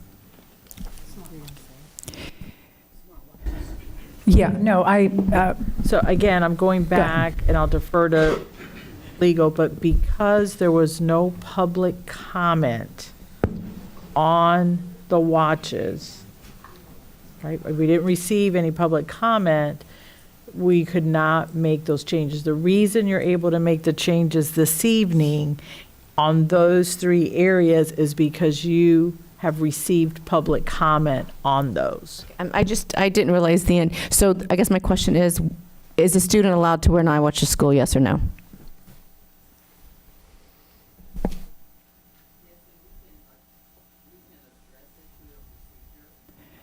That mic is not on for some Mic's reason. not on. It's not your fault. It just doesn't seem to be working.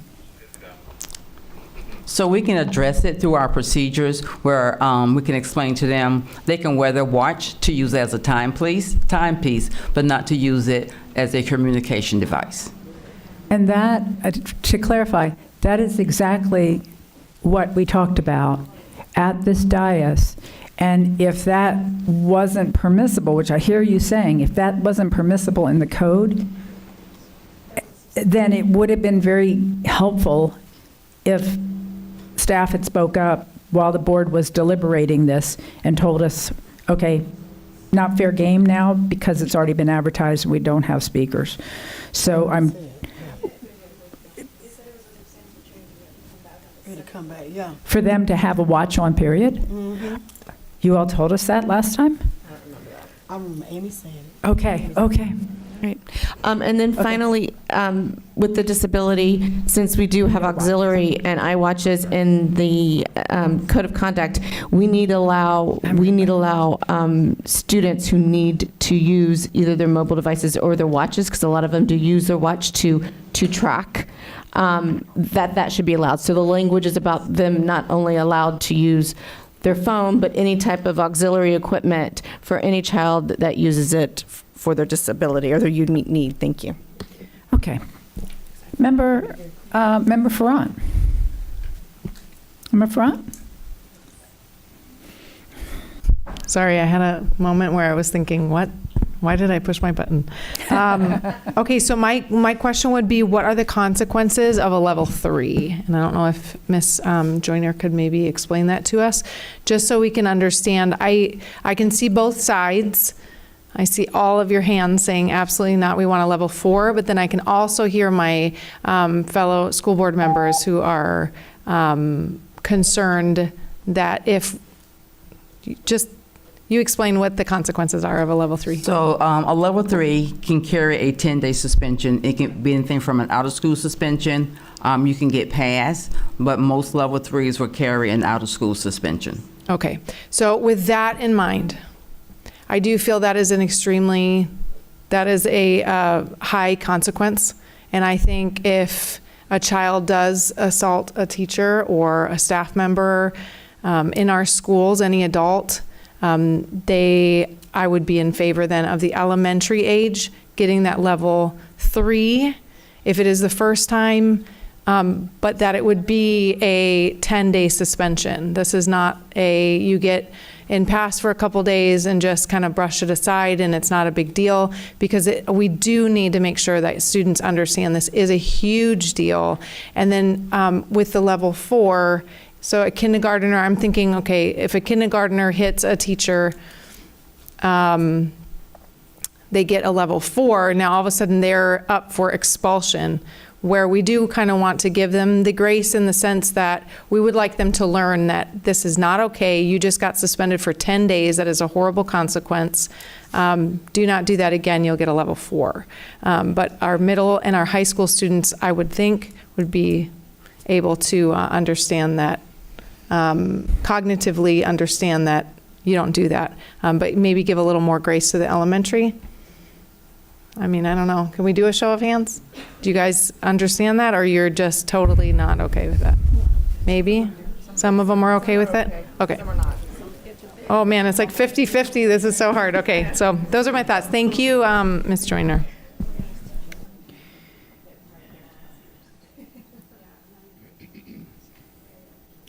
All right.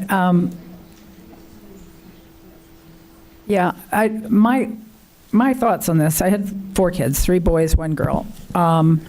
Really strong believer in a nonviolent world. My kids were just not allowed to have no violence. They didn't even get to play fight. I know that might sound ridiculous. We didn't have toy guns. We didn't have toy knives. And, pushing, shoving, none of that was allowed. And screaming wasn't allowed. Probably wonder what was allowed.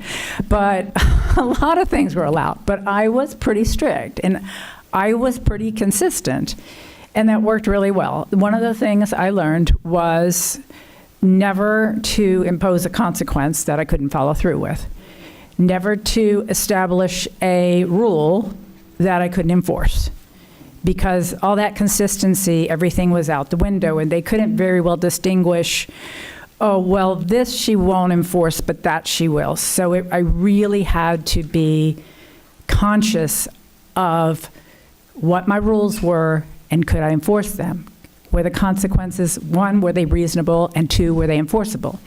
I actually had a conversation with one of my sons the other day, because one of my rules was, if I tell you to go to your room, you have to 3 to get there. And when he was 15 and taller than me, and I got to 2, and he's not moving. And I was trying to figure out what the heck was I going to do when I got to 3. I literally went to God in prayer. Please make him go to 3. And I won't do this again because I don't have a plan. I shared that with him the other day. Did he remember? Because I was standing at that exact spot. But it went to that point that when they were little, I could pick them up and I could put them where I wanted. So I know my kids coming into kindergarten would understand you don't kick somebody or hit somebody. And if they did, I think absolutely, you throw the book at them.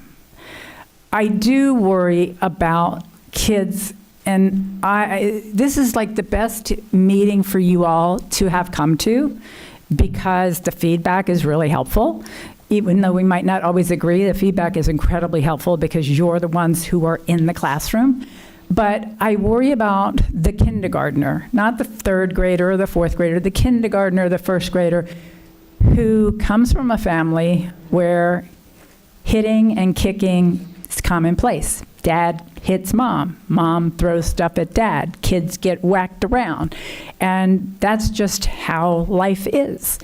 And they walk into the classroom, and that's not how life is. And the first time they do something that to them doesn't seem all that unusual, we're throwing the book at them. I think the second time we throw the book at them, but I'm going to get a lot of thumbs down. And I think the idea of 10-day suspension, because I think there's 2 things. One, it's about what we teach the kids and how quickly we teach them, which I think we need to teach them very quick. It can't be 3 times, 4 times. You lose all credibility.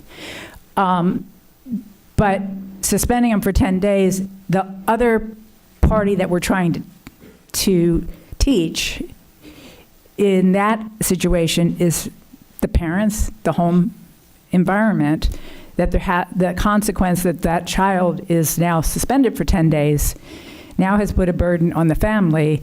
And now this issue of pushing, hitting a teacher has a consequence that I think is meaningful.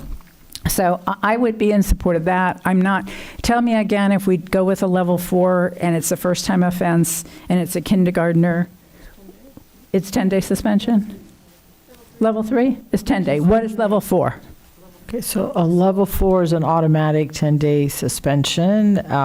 A level 3 can include out-of-school suspension. We actually, one of the recommendations from the Discipline Task Force, that we look at more uniformity in consequences, and so they've actually created a discipline ladder that lists what those consequences are, so they'll be able to include that. So if the decision is that the level 3 for hitting a staff member would be 10 days, that could be in there, but it would not be attached to a level 4. A level 4 is much more serious and has other requirements, so we could do that. So kindergarten, 1st grader hits a teacher, it could be a level 3, 10-day suspension. And then they would be able to return to school. And they'd be able to return to school. Right. A level 4, hitting a teacher, that would require that they would not be returning unless we indicated so. But most of those level 4 offenses require that they have an alternative placement. Okay. Unless there's extenuating circumstances or there's some type of counseling or program that they're going through.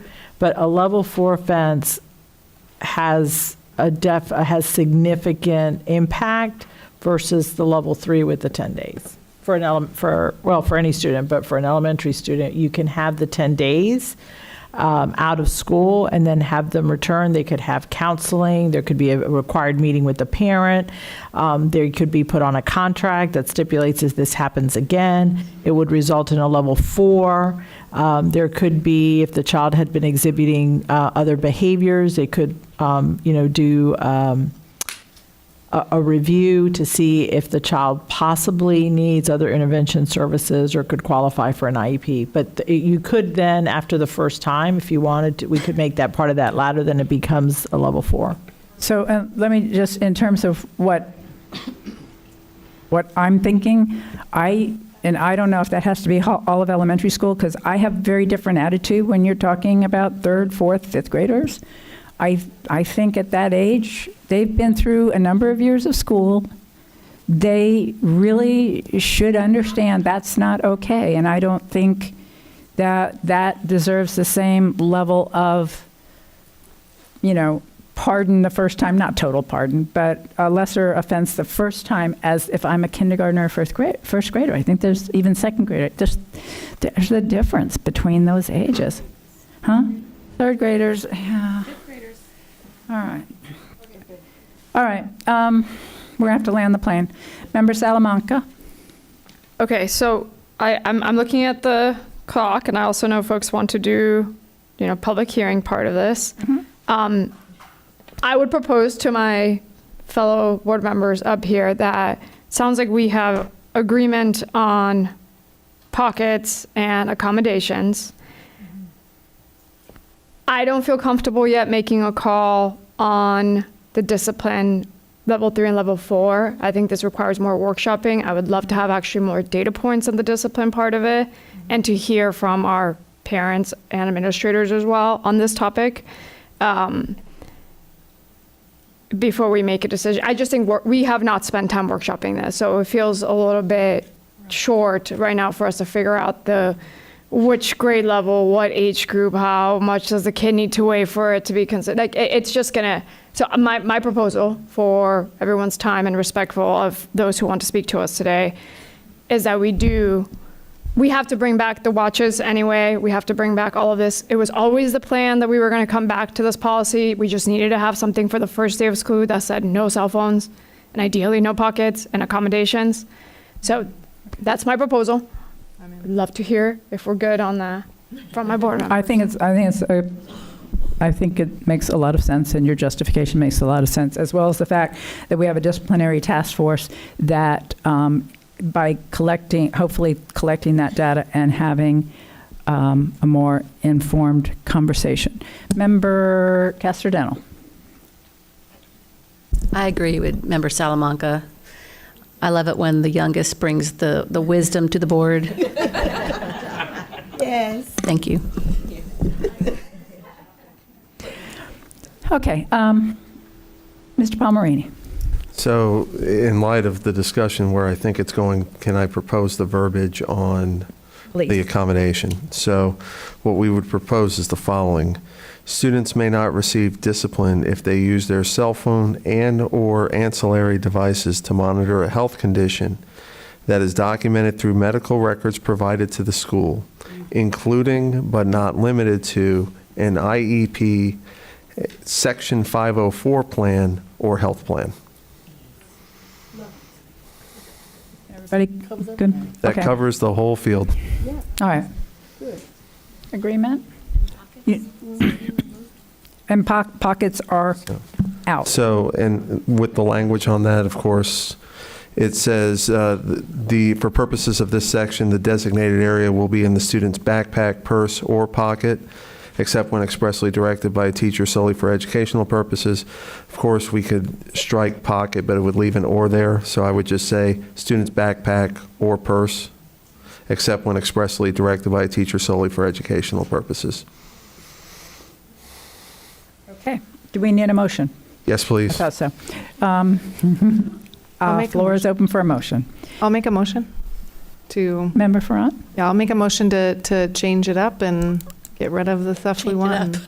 I don't even know what the dimensions are, but Here, let me state the motion. I'll make a motion to amend the code of conduct, please. As stated by, Mr. Palmerini. Man, I'm going to let somebody else do that. I'll one next second time. that. We're amending and approving. In one, we don't have a motion on the floor to approve. So I don't know that we need to amend. I think I would want to have the language amended first and Yeah. then approve and then have another vote and approve the entire code as Okay, amended. that's fine. Okay, we have, okay, yeah, we have a second? Member Salamanca seconded it. All in favor of amending the code as drafted, please say aye. Aye. Opposed? Motion carries with all members present voting in the affirmative. And now on what I would call the main motion, but it's not the main motion because we didn't have a main motion that we amended, but never mind Robert's rules on that one. Just saying. Is there a motion? I move to approve the main motion. To approve, you want to approve it? Okay. A motion to approve the JIC as we just amended it. And that's Member Castrodental's motions. That, is there a second? I'll second. Second by Member Front. All in favor, please say aye. Aye. Aye. Opposed? Motion carries unanimously. No, with all members present voting in the affirmative. I think we need to take a break. So let's take, I got a request from that end of the dais. Okay. 5 minutes. 10 minutes. 10 minutes. Okay, we'll be back in 10 minutes. Okay. Class.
right, welcome back, everyone. We're back in session.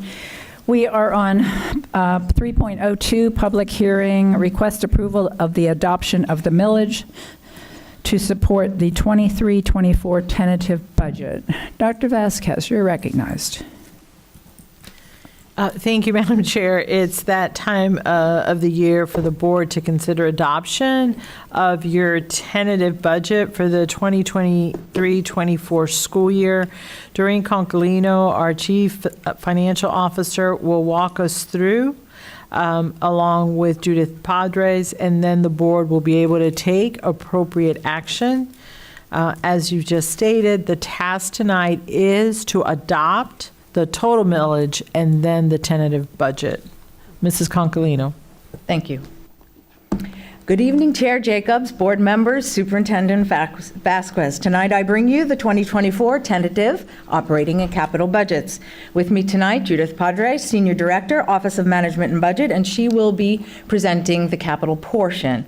Also with me, I'd like to recognize Ernest Jean-Baptiste, Director, Office of Management and Budget, and Beth Curran, Senior Director with Risk Management. Couldn't do it without them. Here is our agenda for today's presentation. We will review the proposed millage, proposed budget, and ultimately you will need to adopt the total millage and then adopt the 2023-24 tentative budget. We will also establish the date for the final hearing. When we're talking about millage rates, you're talking about property taxes, and property taxes impact both residential and commercial property. Who is responsible for each component that determines your property taxes? Just value, or a property's market value, comes from the property appraiser.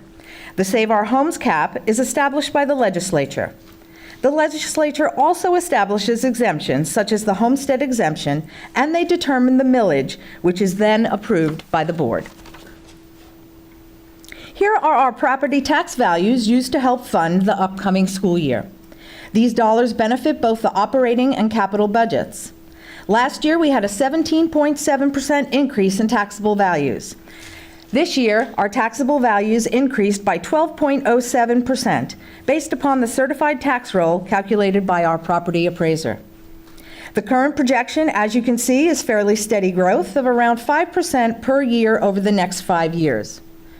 The Office of Economic and Demographic Research, or EDR, meets again in August, and the estimated escalation will likely be adjusted. This graph will be updated for the final budget based on the new estimates. The required local effort, or RLE, is a specific amount that we must levy to receive state funding. This is equalized statewide so that if our assessments go up, our state revenues go down. Discretionary millage is the maximum amount allowed by law. Because we levy the full amount, we receive $12.3 million in additional state dollars to get us up to the state average per student. The additional voted millage is the amount overwhelmingly approved by the voters last August of 2022 and will continue to provide much-needed operating funds in fiscal years 24 through 27. Capital projects millage is the maximum amount allowed by law to support the capital program and is now shared with charter schools. Overall, there is a rate reduction of 0.041 mils, or 0.63%. This reduction is because statewide taxable values increase compared to the state estimate approved by the legislature in the first FEFP calculation.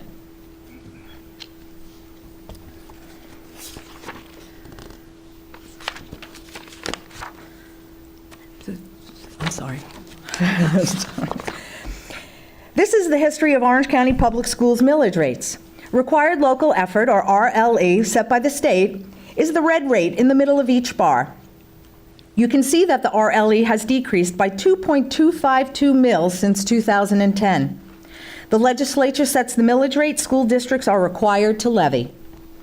With the decision to hold the RLE millage flat in 2023 legislative session, current school tax rates are at historical lows. The rolled back rate is a calculation that eliminates the impact of increased valuation. It is only used in the advertisement of the budget and in the millage adoption language. The required local effort is 8.91% over the rolled back rate. The total millage is 9.62% over the rolled back rate. Slide 10, with Save Our Homes, residential property can only increase 3% or CPI, Consumer Price Index, December to December, whichever is less. CPI is 8%, and therefore 3% is the maximum increase for applicable assessed values. With an increase of 3% in assessed value and a decrease in the tax rate of 0.63%, the homeowner of a $319,500 home would pay $43 more in taxes. Commercial property is not limited by Save Our Homes. When the increase in property values are combined with a 0.63% reduction in the millage rate, the change in taxes paid for the owner of a piece of commercial property valued at $1 million is an increase of $563 for the year, or about $47 per month. As you can see, the budget process is continuous year-round. Remember, the budget is a plan for the year. We must adopt a millage and approve a total amount for the budget. How the dollars are spent is not set in stone, and it can be amended throughout the year. On slide 14, the budget summary identifies items that affect the district budget. Board members continue to identify staff as a priority, and dollars have been appropriated for increases in compensation. The district continues its efforts to recruit and retain a high-performing and dedicated team, and competitive compensation supports this effort. This budget also includes increased dollars for safety and for mental health, which aligns with student resiliency. As a reminder, this budget includes funding for traditional schools, charter schools, and scholarships for students in private schools. With the passage of House Bill 1, the increase to Family Empowerment Scholarship enrollment and the impact to traditional school enrollment is unknown. Charter students and scholarship students combined are comprising a larger portion of the total budget. The temporary infusion of federal funding has impacted fund balance by allowing operating expenses directly related to the pandemic to be shifted to ESSER funding. The budget maintains focus on the district's strategic plan. Here is a summary of the 5 major funds that make up the operating budget. Each fund has unique types of revenues and appropriations designed to accomplish specific purposes. The Capital Projects Fund does not include carryover project balances. They will be amended in September at the final hearing. Special revenue includes our food service program as well as other special revenue. The general fund is the operating budget of the school district. The primary source of funding comes from the Florida Education Finance Program, or FEFP. For fiscal year 2024, the FEFP has experienced an overhaul, including the collapse of 4 categorical funds that are now included in the base student allocation, or BSA. When accounting for the change in methodology and when calculating a like comparison to the 4th calculation of the prior year, the BSA increased by $162 per student, or 3.25%. Per student funding is equalized statewide. Equalization means that increased revenue from local sources does not necessarily cause an overall increase in funding. For instance, an increase in required local effort revenues is offset by a reduction in state revenue. However, the additional voted millage is not equalized, which means we keep all revenues generated to benefit the students of OCPS. This slide shows the actual FTE for past years, along with the projection for next year. Our current projection for fiscal year 2024 is 220,465 FTE, an increase of 6,765 FTE over the 4th calculation of 213,701. This forecast incorporates all K-12 students, including charter and scholarship students. However, it does not include VPK students. Based on projections from student enrollment, traditional schools are expected to grow by 1,867 FTE in 2024.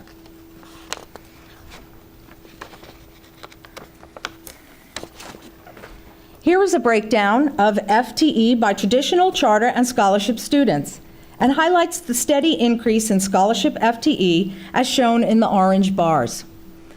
2018-19 is a benchmark year and only includes McKay students.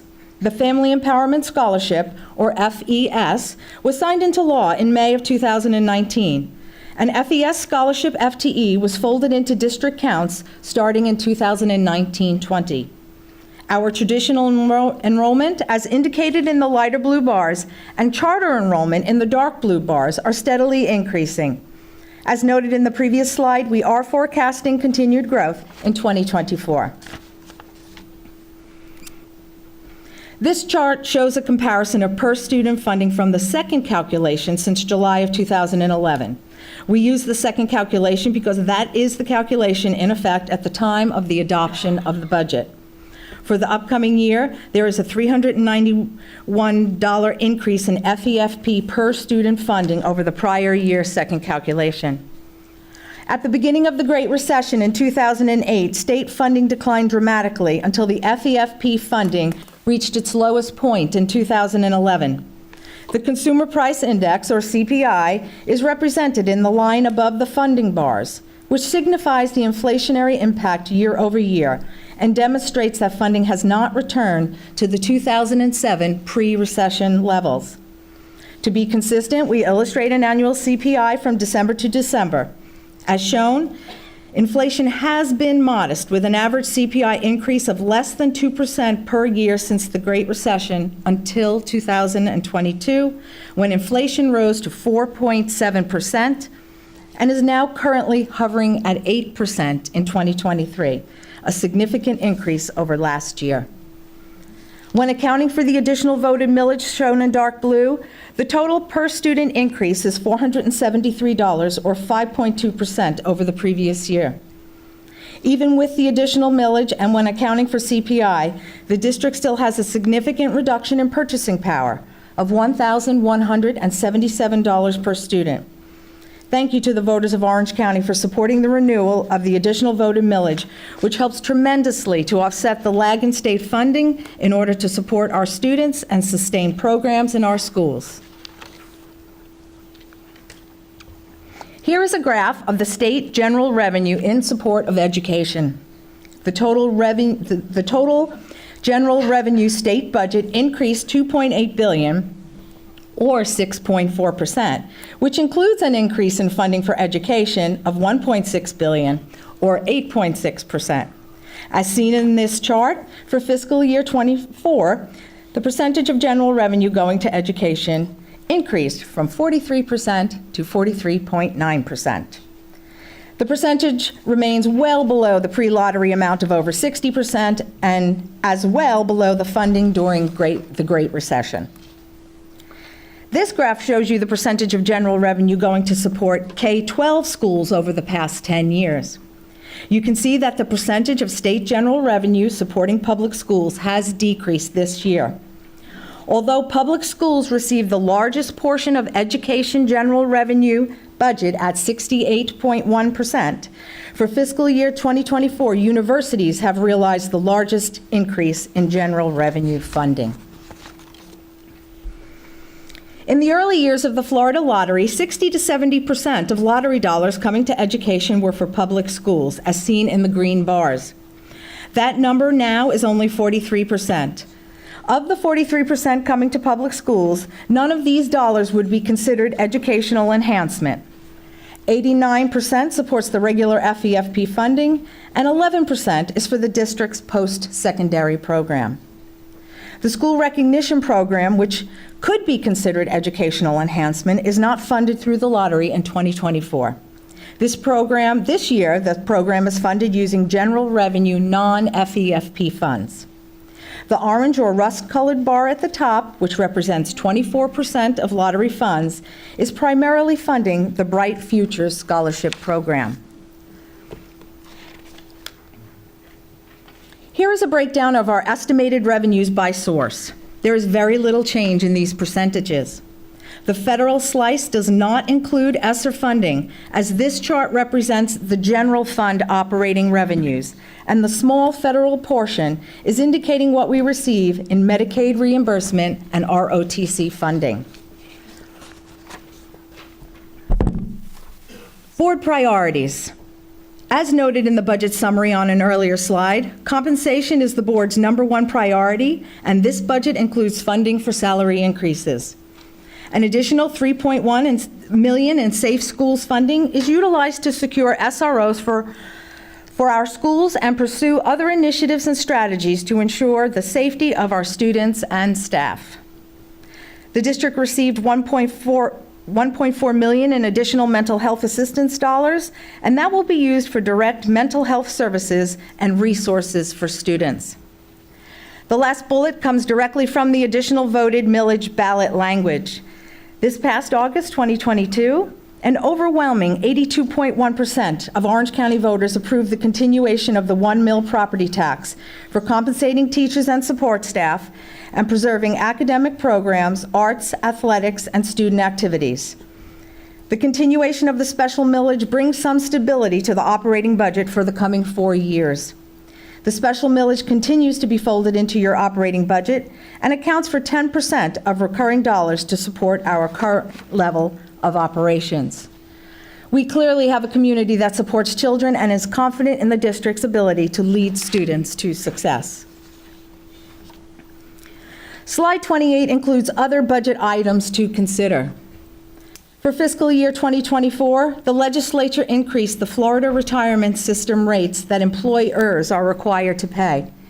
The impact to the district is about $21.6 million to all funds. Medical claims continue to rise, and we are exploring opportunities to reduce costs to keep our self-insured plan solvent. The delayed implementation of plan changes has not provided an opportunity to adjust for medical inflation. Using current claims, our actuary estimates a reserve deficit in 2024 of approximately $42.5 million. As noted in an earlier slide, the budget includes funding for traditional schools, charter schools, and scholarship students in private schools. For fiscal year 24, OCPS is estimated to have 14,982 scholarships going to private schools, totaling $163 million to be reduced from the district's state funding allocation. ESSER funding will sunset in 2024. ESSER funds continue to support academic acceleration, provide instructional resources, and afford retention, supplements, and bonuses for our instructional and support staff. On slide 29, functional appropriations remain fairly constant, with 76% of all appropriations in the instruction and instructional support functions. The district continues to have the lowest administrative cost per student among large urban districts in the state, and the 7th lowest expenditure level of all 67 districts. While this is impressive, we will need to compare to see if we are too lean to meet continued demands in our district. This concludes the general fund portion of the presentation, and now Judith will present the capital budgets portion.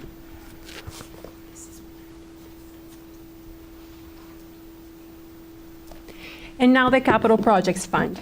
The total capital budget is $2.4 billion. The primary revenue sources are sales surtax, property tax, and impact fees. This budget includes minimal state support for capital. The primary uses are for comprehensive renovations, district-wide capital, and debt service and operations. On slide 32, this graph reflects our 5-year forecast of capital revenues. The light blue line for other state revenue shows the capital outlay and debt service, or CONDS, projected appropriation. The district anticipates to receive $8.3 million. In Burgundy, we have the state's PICO appropriation to charter schools. For fiscal year 24, the projected allocation is $10.1 million. No funding is allocated for fiscal years 25 to 28, as it is unknown if the legislature will appropriate funds in future years. The gold bar represents the sales tax revenue projections. For fiscal year 24, an estimated $361.8 million is anticipated. This calculation is based on current collection trends, and it incorporates the Office of Economic and Demographic Research forecast. As the graph shows, there are no revenues allocated starting fiscal year 27. This is because the sales tax program will sunset in December of 2025, which is fiscal year 26. The dark blue bar shows the impact fee projected collections. For fiscal year 24, an estimated $81.8 million is forecasted. This projection is based on an average of a 3-year revenue collection and will be revised once the current fiscal year is closed. The orange bar represents the revenues for the 1.5 capital mill funding source. This funding source is based on the district's property evaluation. For fiscal year 24, the district is anticipating to collect $326.9 million. On slide 33, this graph illustrates the recommended capital projects use of funds for fiscal year 24. Carry forward funds have not been incorporated into the budget. The largest portion of the budget is used for comprehensive needs at 39%. This covers schools in the original sales tax list, pre-2003 schools, and funding for schools that are being repurposed. This is followed by district-wide capital at 35%, which includes appropriations for district-wide construction, capacity enhancements, ancillary projects, capital renewal, site improvements, and major painting projects. The third largest recommended use of funding is debt service and transfers at 11%, which include appropriations needed to cover our debt service obligation, the sales transfer to the capital renewal fund, and a transfer for maintenance purposes. The recommended capital plan reflects the following. Board members identify security enhancements as one of their main priorities. This proposed plan funds security enhancements projects at several schools. There is also funding for 14 relief schools, 9 elementary schools, 4 middle schools, and 1 high school.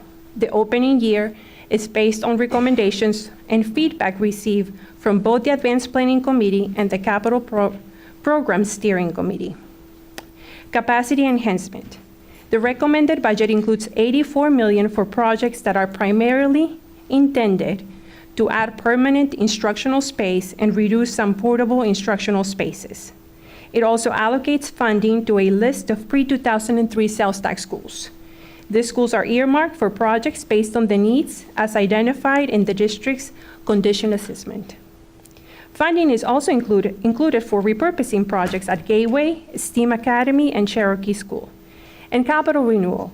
Per the referendum, a portion of the sales tax revenues is transferred to the Capital Renewal Fund to cover major system replacement needs.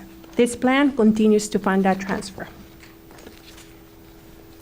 These are the recommended 5-year new school openings. There is 1 new middle school opening this month. In August of 2024, this recommendation includes the opening of 1 elementary, 1 middle, and 1 high school. For August of 2025, the proposed plan includes the opening of 2 new elementary schools. Subsequently, in 2026 and 2027, this recommendation includes funds to open 1 new elementary school per year. Comprehensive projects that are in construction. Winter Park High School, Lakeview Middle School, Howard, and 3 Points will be moving into the construction phase in fiscal year 24. As you know, we have other projects that are on their 2nd year of construction, but are not shown on this slide. Then we have comprehensive projects in design. Colonial High School, Ocoee High School, Chain of Lakes, Lone Childs, and North Lake Park will be entering into the design phase in fiscal year 24. Avalon, Camelot, Citrus, and Endeavor will also be entering a multi-site comprehensive renovation for which the design will start this fiscal year. The recommended CIP, or Capital Improvement Plan, also includes funding for the following. Buses, white fleet replacement for vehicles primarily used by maintenance, grounds, safety and emergency management, and district police. There's also funding for portable moves and leasing, which is included to help manage population fluctuations. Charter school funding, which includes the funds that the state appropriates for charter maintenance, plus their share of the 1.5 capital mill as required by House Bill 1259. And there are also dollars included in the plan for district-wide painting needs, as well as for the digital technology replacement, which addresses replacement of devices, classroom technology, and digital curriculum-related infrastructure. This concludes the capital portion of the budget presentation.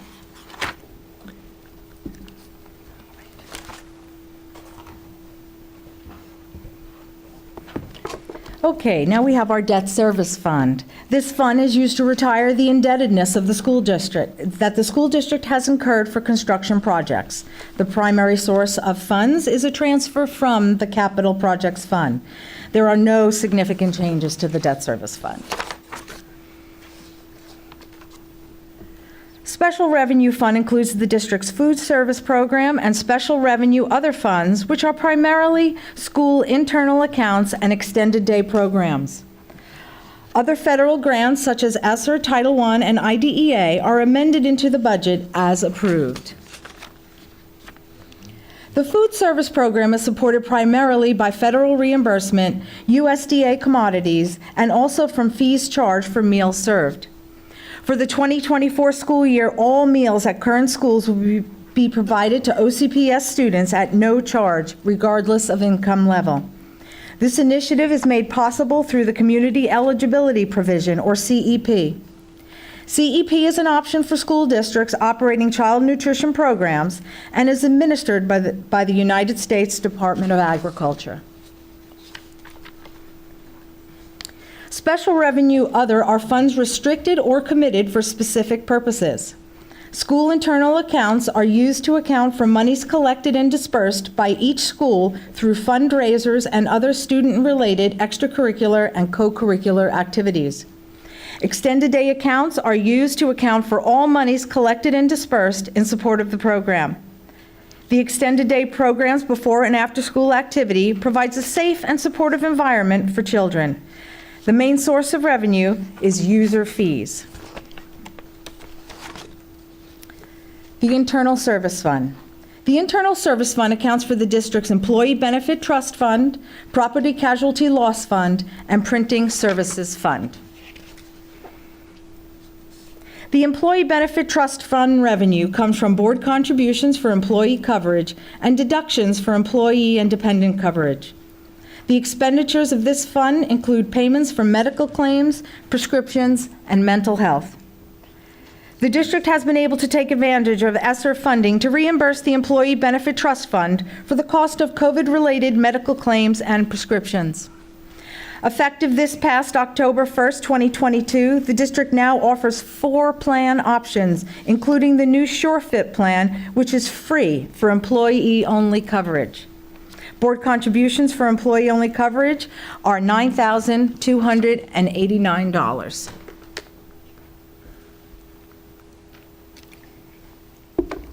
The Florida Office of Insurance Regulation requires the district to maintain a stabilization reserve equal to a minimum of 60 days of incurred claims.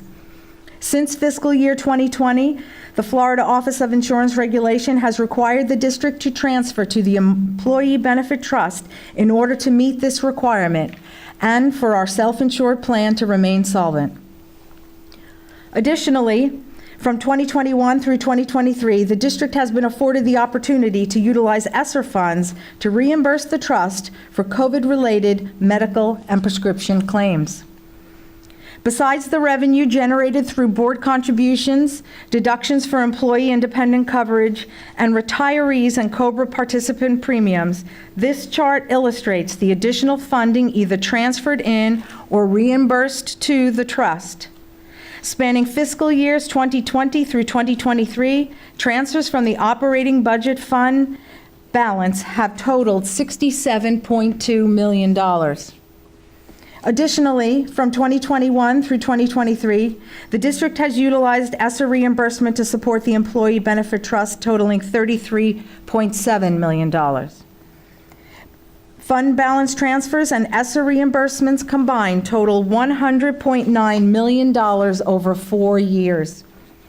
As noted earlier and indicated on this slide, our independent actuary estimates a reserve deficit in 2024 of approximately $42.5 million, based upon current claims and utilization. A deficit in 2024 will require another transfer from fund balance to satisfy the Florida Office of Insurance Regulation requirement. The insurance team continues to tirelessly explore ways to implement cost-saving programs through Cigna and CVS, such as the recently implemented Surgery Plus and SureFit plans, and to promote the Motivate Me Wellness program that provides monetary incentives to members that follow through with annual physicals, health assessments, and wellness activities such as flu shots, mammograms, and other cancer screenings. The team is preparing the release of a request for proposal to explore costs for an on-site or near-site health center. Independent of Cigna, district staff and a trustee of the Employee Benefit Trust have initiated meaningful conversations with Advent Health executive leadership to reduce the high cost of inpatient care. And our participation in the Florida Alliance for Healthcare Value allows the district to measure our plan design and benefits against other public and private employers in Florida, while exploring cost savings programs offered by the consortium. Along with these and other cost-saving measures, still an increase in recurring revenue, to the Employee Benefit Trust is required to sustain our self-insured plan. The medical and prescription plans are scheduled to renew October 1st of 2024. The Property Casualty Loss Fund includes payments for property, liability, and workers' compensation claims. Revenues for this fund are charges to other funds. The Printing Services Fund is self-supporting and receives revenues from charges for services to schools and departments. I will turn it back over to the superintendent for comments and discussion. Once discussion is completed, the total millage must be adopted, and subsequently, the 2023-24 tentative budget must be adopted, and establishment of the date for the final hearing. Superintendent Vasquez. Thank you, Mrs. Concolino, and your team for all of your work regarding this budget. For members of the public who may not be aware, we work on our budget from the beginning of January until this time. The board has several work sessions and discussions, as well as one-on-one meetings. I'd also like to thank the board for their diligence and attendance to a very tedious task of having the budget presentation and making sure that we meet your priorities for the district. As mentioned by Mrs. Concolino, our budget remains fluid throughout the year as we make necessary amendments as we find need. Members of the board, as required by statute, I present to you a balanced budget for the 23-24 school year. We request your approval both of the total millage and of your tentative budget. We stand ready to answer any additional questions and hear your comments. Madam Chair. Thank you, Superintendent. Generally, board members, we take comments from the public before the board deliberates, so if there's no objection, we'll open the floor to the public. Mr. Palmerini, we have, did you say 7 speakers? Yes, ma'am. Okay. So I'm going to do the first 3. First, Karen Wynn, then Clinton McCracken, and then Elena Wartell. And I apologize if I've mispronounced anybody's name.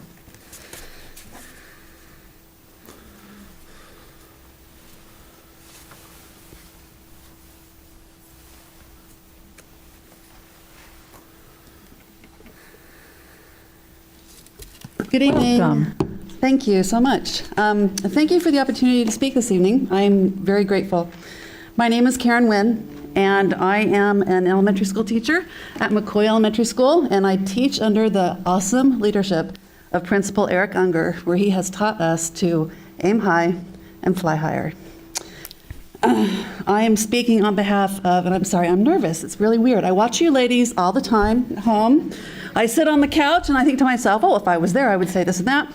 But I'm nervous, so it's just a tad bit overwhelming. I'm I'm speaking to you on behalf of many of my colleagues that I work with, but also numerous friends that teach throughout the school district.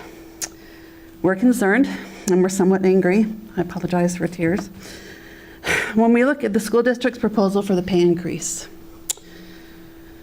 the cost of living allowance for 23-24 is $900. I'm sorry, Mr. Pomerany? So, and I'm going to stop the clock. Yeah, Hold on. please. Yeah, sorry about that. So, I just want to make sure we all understand the purpose. Tonight's meeting is the budget meeting. And under the law, we can't have back and forth about the particular issues that have been offered at the bargaining table. That needs to be at the bargaining table. I believe that the teachers here, people who are advocating, can say, generally speaking to the budget, they want to make sure that you all prioritize enough for the raises that they are seeking, but I would just caution this board and folks here that this is not to be a back and forth. There's case law about it. There's not to be a back and forth about bargaining issues at this table. So let me ask this. And Karen, thank you for being here. You thanked us for having you. Thank you for being here.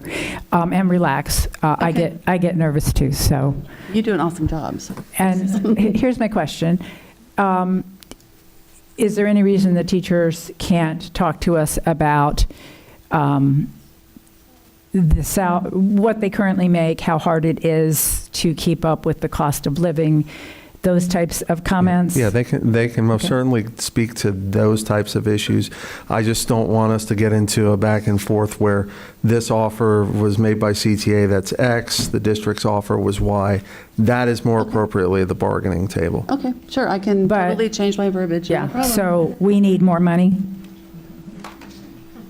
In general terms? I mean, I think that's going to be certainly the overwhelming yes. tenor coming from it. So I think that's understood, but I just don't want us to get into specifics that should be at the No, and bargaining that makes sense, table. and I apologize. No, you don't need to apologize. No, All right, no need to apologize. So if I go off tab, just stop me. With the prices of everything at an all-time high, an inflation rate in the state of Florida at 9%, we kind of need a livable wage. Veteran teachers like myself who don't have a wealthy spouse, who don't come from an affluent family, who are working 3 jobs to survive, I'm exhausted. The continuing salary compression within OCPS is unacceptable. It appears as if we are being punished for having experience. One might say to me, well, you should better yourself, go get a master's degree. I've got 2, neither of which are recognized by the state of Florida. I have an instructional design degree and I've got one in education with a curriculum emphasis. Don't get credit for either. As a board, you claim that you value teachers, and after listening to you through YouTube and also being here tonight, I believe that with all my heart. I think that you all have good hearts and good souls, and I think that you want what's best for us. We are worth your investment. We are worth your investment, not we are worth your investment. And all 14,000 of us, we try every single day, and we bring what we need to bring to the school. We bring it to our students. We have and established those relationships with the students, with our colleagues, and I am asking you to please establish a relationship with your teachers and pay us a livable wage, because I don't know how much longer I can do 3 jobs. Thank you for your time. I greatly appreciate all of you, and I'm grateful for your service. Thank you, Karen. And we try really hard not to comment so we can allow time for you to comment. But let me just, on behalf of the entire board, I rarely can speak on behalf of the entire board because we don't necessarily agree on everything. But I think every one of us agrees with everything that you said. So thank you. Thank you, ladies. You are absolutely worth every penny, and many, many, many more. Clinton, I think you're next. And after Mr. McCracken, Ms. Wartell, and then after Ms. Wartell, Stephanie Poe. Clinton, welcome back. Thank you. Good evening, Chair Jacobs, members of the board, and Dr. Vasquez. I want to thank all our teachers, both in and out of the classroom, who came this evening. They play an essential role in shaping the future of our students and our community, and the issue that demands our immediate attention is the financial struggles they're facing by being in this career in Orange County. We need you to prioritize educators in your budget. We must acknowledge that our teachers are confronted with immense challenges in their daily lives. The cost of living has skyrocketed, and housing has become unaffordable for many of our educators. It is disheartening to witness our dedicated teachers taking in roommates just to make ends meet, struggling to afford their mortgages or their rents. A teacher just yesterday shared with me about her sewage at home not working, and she can't afford to fix it. Our teachers who pour their hearts and souls into educating our children should not have to endure such financial hardships just to have a roof over their heads. Adding to their burden, many of our teachers are forced to work second and third jobs to pay their bills, often at the cost of precious time spent with their families. This struggle not only affects them, but their families as well, and our entire community. Teachers are the backbone of our educational system, and their passion and dedication drive our schools to greatness. We need to do all that we can to remove unnecessary hardships so that they can focus solely on their vital role of nurturing and educating our students. Our community has spoken loud and clear through the 1 Mill referendum expressing its commitment to investing in our schools. Let us now ensure that a significant portion of these funds is directed toward retaining our educators, as was promised at several prior meetings and advertisements. Teachers spoke at many of Superintendent Vasquez's town halls about needing help with the enormous wage compression they're experiencing. As you proceed with budgeting decisions, we implore you to prioritize educators, honoring the commitment made to our teachers and our community. By investing in our teachers, we invest in the future of our students and our community as a whole. Thank you. Thank you, Clinton. Our next speaker is, I think it's Elena. Yeah, Ms. Mortel, followed by Ms. Poe, and then after that, Jason Souza. Welcome. Thank you. It's Ilana, actually. Oh, thank you. My apologies. No problem. So I've only been able to attend a few of these meetings, so some of the things I say may be something you've already heard. However, as a speech language pathologist, I know that repetition helps with comprehension. So I was at a previous meeting when one of my colleagues that has been in the county for 31 years notified you that she had resigned from OCPS. She and others have taken positions in neighboring counties that have offered much more incentive to work for them. OCPS has come up with some different ideas to remedy the lack of qualified applicants and to fill the vacancies. One solution the county has come up with is to hire speech-language pathology assistants. An SLPA does not have the education, experience, or licensure that a speech-language pathologist has. An SLPA is able to provide therapy services, period. They are not able to do evaluations, lesson plans, or IEPs, and they have to be supervised by a licensed SLP. So the solution OCPS has come up with is to provide an inferior quality of service and to give more work to the SLPs that are already in the county. Another option the county is using to fill the gaps is hiring contract SLPs. This is very costly to the county and a bit of a slap in the face to the SLPs currently working for a wage that is, I believe, the 46th in the state. Last year, in an effort to recognize the high workload, some SLPs in the county were given a one-time bonus, thinking that this would make up for having high caseloads. It did not, and only showed favoritism and ignorance regarding caseload numbers. Last year, there were several schools that did not have an SLP to provide services for the entire school year. Parents were told that there would be makeup services provided, maybe over the summer, maybe the following year. When a child is found eligible for services, that means they need the services immediately. Missing out on a whole year of services means they are not getting the help that they need to be successful during that school year. There's no way to make up for that time. In addition to comprehension, SLPs also work on predictions. I predict that there will continue to be more vacancies if something is not done soon to make OCPS a desirable place for speech-language pathologists to work. Thank you. Thank you. Ms. Poe, followed by Mr. Souza, and then after that, I believe it's Paul Scott. Welcome, Ms. Poe. Thank you. Good evening. All year you have heard from my fellow SLPs about our role in the schools, our credentials, and our level of education. You have also heard both in and outside of this boardroom about the shortage of SLPs. This problem has been brushed off by many as a national shortage. However, as it has been cited by my colleagues in past meetings, there is no shortage of SLPs in Orange County. The University of Central Florida and Nova Southeastern alone send out well over 100 graduates annually into the workforce, yet few, if any, are choosing OCPS as their employer.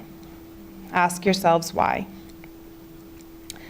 At the beginning of this school year, the district had budgeted for $1.2 million for contracted hires as speech and language pathologists or assistants.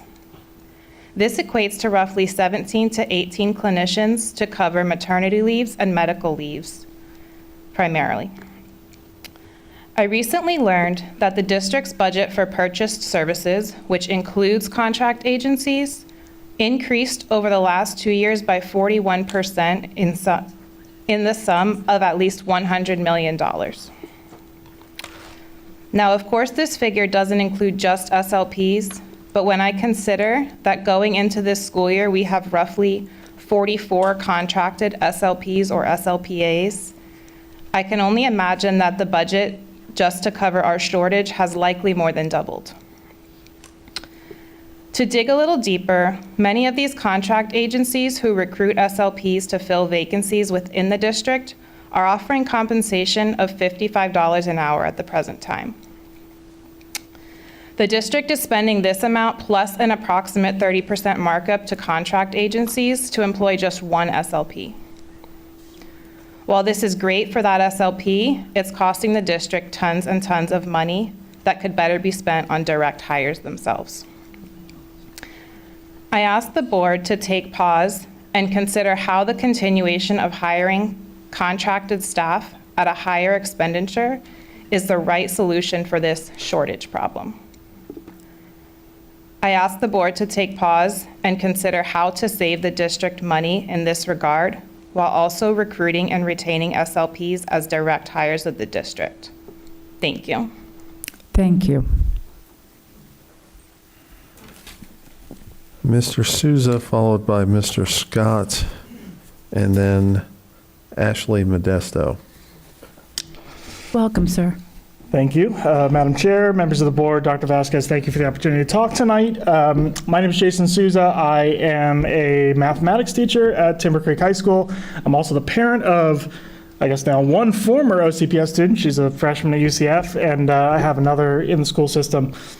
I want to talk to you tonight about wage compression and really the real effect that that is having on teachers. And I'll use myself as both a parent and as a teacher and how I navigate the current situation we find ourselves in.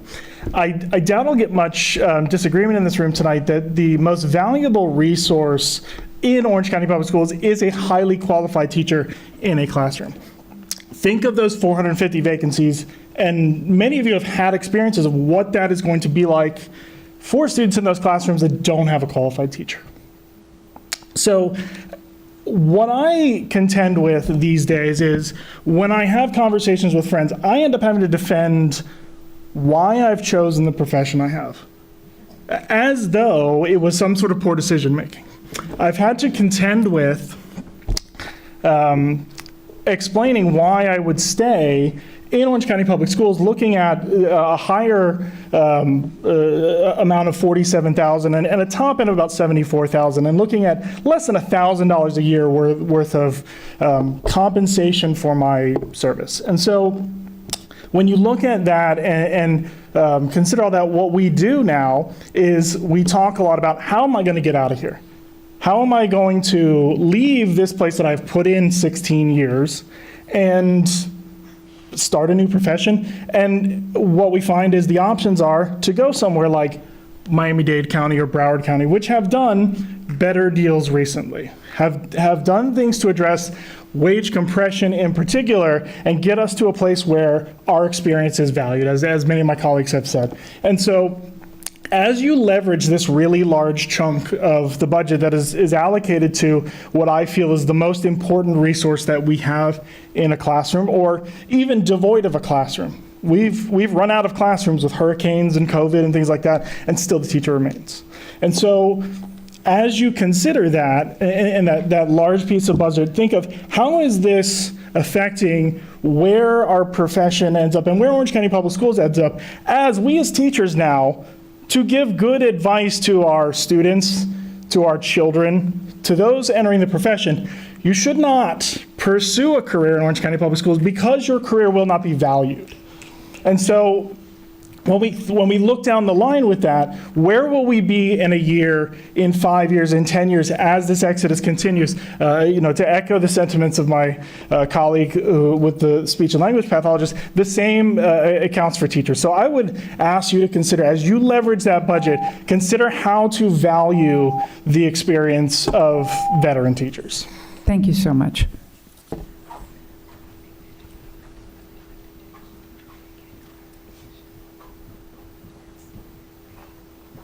Good evening, ladies and gentlemen. Paul Scott. I'm at University High School. I live in Lake County because I can't afford a house in Orange County. According to a survey by the American Association of State Colleges and Universities, deans of colleges of education say the #1 reason for dropping enrollment numbers was the perception of teaching as an undesirable career.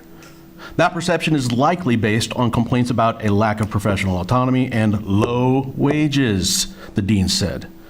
Even before the COVID pandemic, 40% of Florida's new teachers left the classroom within their first 5 years in the profession. State records will show this. This is 15 to 20% above the national average, depending on the year. The Florida Department of Education has projected teacher vacancies for this year, statewide, to be roughly 8,888. Okay, 450 of those at least are from Orange County. So how can we staunch the bleeding? Establish a salary increase in Orange County that will reward the dedication of the experts of their fields. And that dedication will be reflected in the satisfaction of the teachers, which in turn will be reflected positively in the performance of the students, not only in their test scores, but in their growth as learners and as citizens. Okay, now let's do it in Espanol. Respecta a estos maestras. Da nosotros más dinero. Gracias. Sí. Comprende. All right, we have one more speaker, I believe. Yes, I'm on now. Ashley Modesto.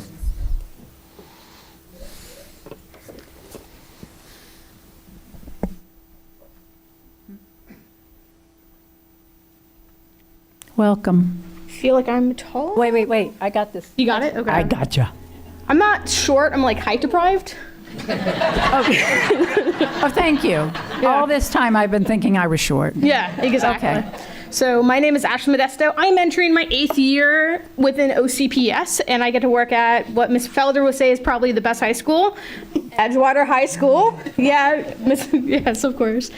And I have a very fortunate experience in which I have 6 other family members who also work for OCPS. One of them being my mom, who works at Edgewater with me as well, and will be entering her 40th year in education, 30 of those within OCPS. I'm gonna call her out. She's height deprived too. And so when I look at this and I remember growing up in the schools, and she worked at this office for a little bit, I remember going with her on Take Your Daughter to Work Day, back when that was very brought in, we'll say, and thinking that, oh, I don't want to become a teacher, right? That's what I always said. I don't want to become a teacher. I saw how hard my mom worked. I see how hard she works every day. And with growing up with that mentality, I still became a teacher because it is something that you really can't avoid, right? You have this calling. I will say we work with some of the best kids. Being able to work and see the kids grow is the most amazing thing that I have ever been able to experience. But unfortunately, currently, with what we get paid, I cannot afford my house without the support of my husband. I can't afford student loan payments. I can't afford to cover electrical issues. I can't afford if our septic decides to fail, or since we're on well, if our well pump dies, I would have to rely on him, and it's not fair to him to have to cover what I can't cover, that I can't provide the same amount of support financially that I should be able to with a bachelor's degree and hopefully soon to be a master's as I pay as I go. We as teachers work tirelessly throughout the year, working more than one job. I know teachers this summer that when summer positions were cut, had to rely on taking out a personal loan in order to pay their apartment, to pay their rent, to be able to afford just to exist. The amount of stress that puts on, all that will do, one, is probably cause our health insurance costs to go up more, as we know, but also take away from the impact that we make in our classrooms. Teachers should not have to worry about, if I get sick, can I pay for my mortgage? If I get sick, can I pay for my student loans, for my electricity? We shouldn't have to worry about these things, and yet we do every single day. And while this board is amazing and we know that you guys hear us, we have to act now, because if we fail to, we will continue to lose teachers, and 450 vacancies will seem like nothing in what the coming years are going to show us. I've been to Tallahassee. They told me to come back. I will go with you guys whenever you want. My husband will pay for the tolls, but if we don't cause change now, I know. there will be nothing left. Thank you. Thank you.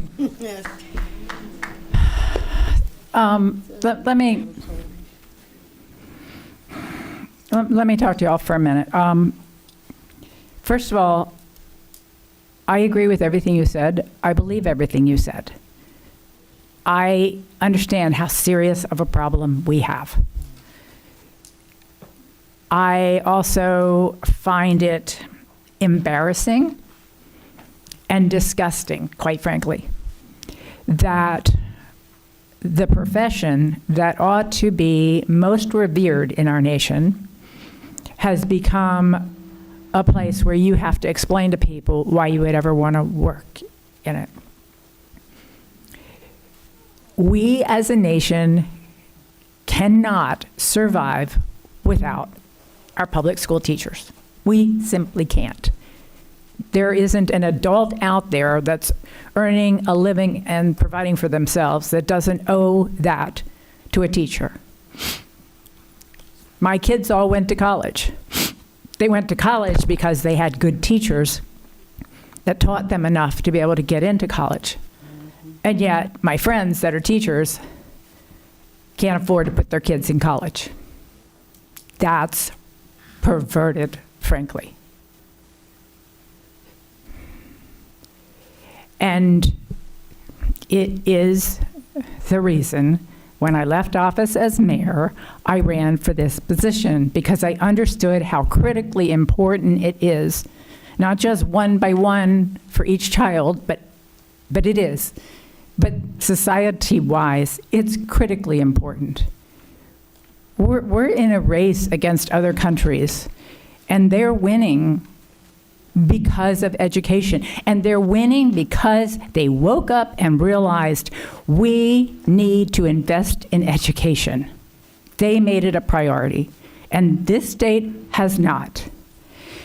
This board makes it a priority every year. The compression issue, you are absolutely right on the compression issue. You are absolutely right. And in 2011, the state decided they were going to have this formula because they wanted to make sure that they paid for performance. And they changed that formula, and by our reading of it, we are doing the best we can to fight compression. Miami-Dade County, Broward County are doing it differently. And some of you have written to me and said, if they're doing it differently, why can't we do it differently? We've reached out to the state to ask them, because if we can do it differently, we will do it differently. But if we are right, and Miami-Dade and Broward are breaking the law, then breaking the law still isn't the answer. Just like if a child in your classroom plagiarized a paper and you tell them you're getting a 0 because you plagiarized it, if they say, well, in the classroom next door, that teacher doesn't care, plagiarizing is still wrong. So we have to follow the law, but we are going the extra mile to try to figure out if the state is going to look the other way, if they think Miami-Dade and Broward have got it right, then we can follow suit. We also looked at the supplements. We did the longevity supplements as a way to try to deal with the compression.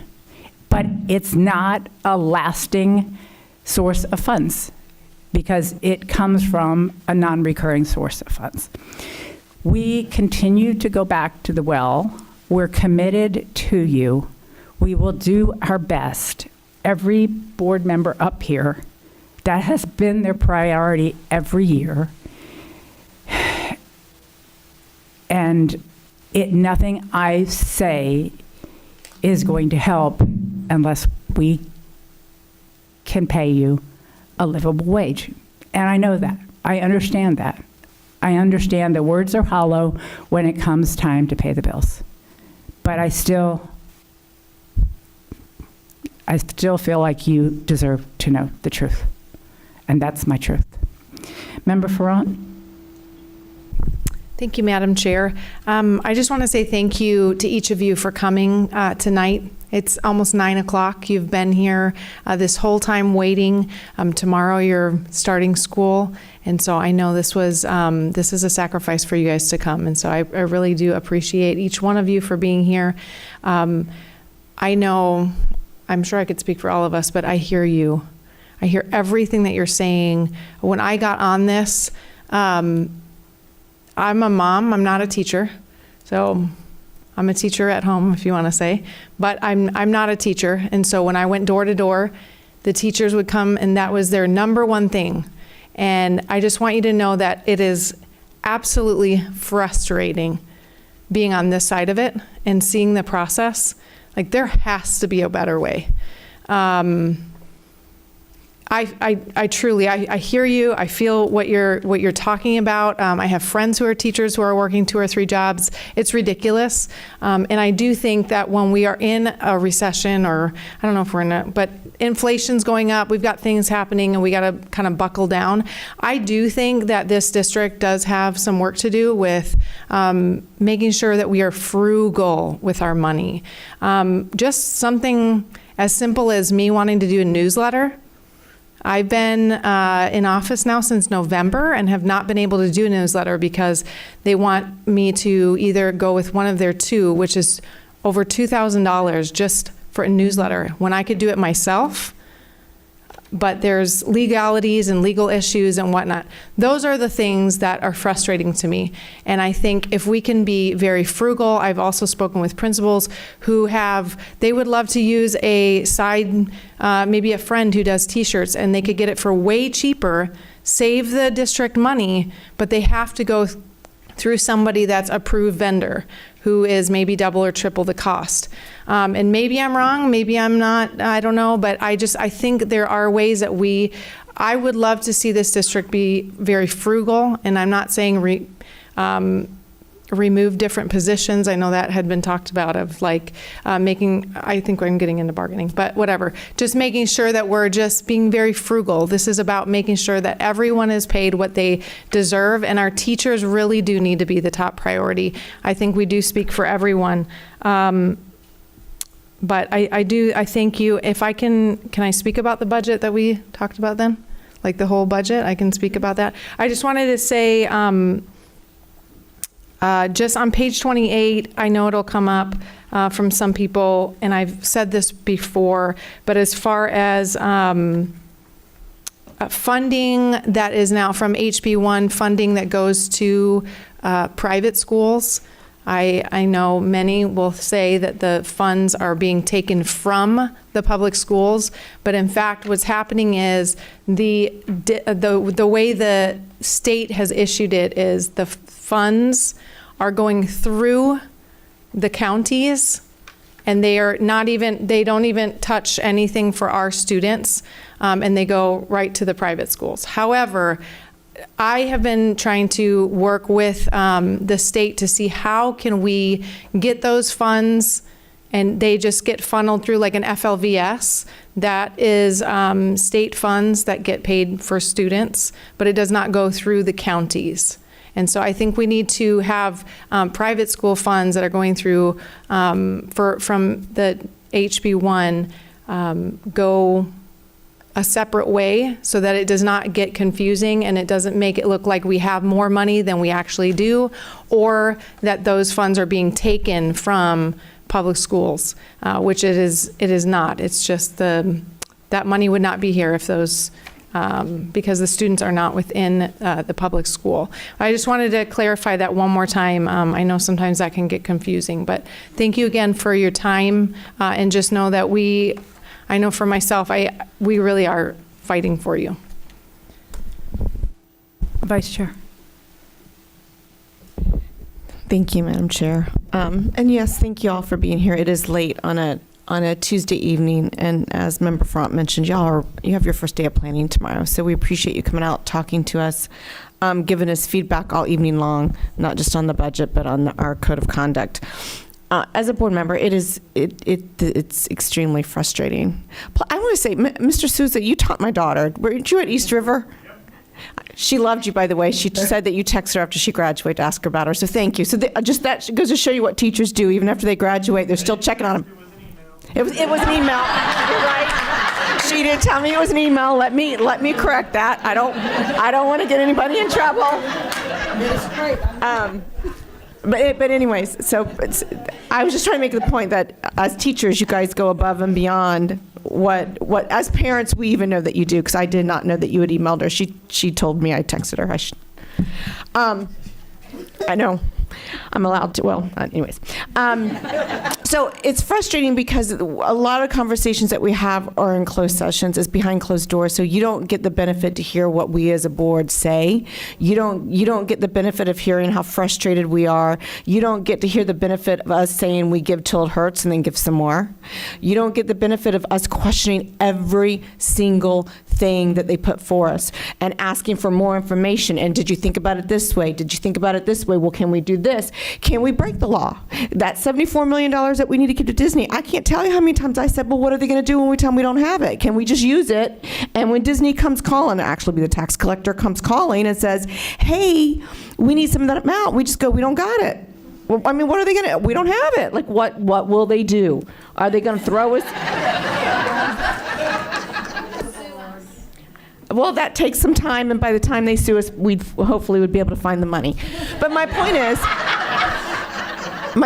we're having those conversations because we have some real challenges, and our teachers and our educational staff not having the money to have a livable wage isn't the solutions. Our SLPs leaving at a rapid rate isn't a solution. Having 450 open positions isn't a solution. And you're right. If we don't do something not only as a county but as a state very quickly, those numbers will grow, and there's going to be nobody in the classroom to teach our kids.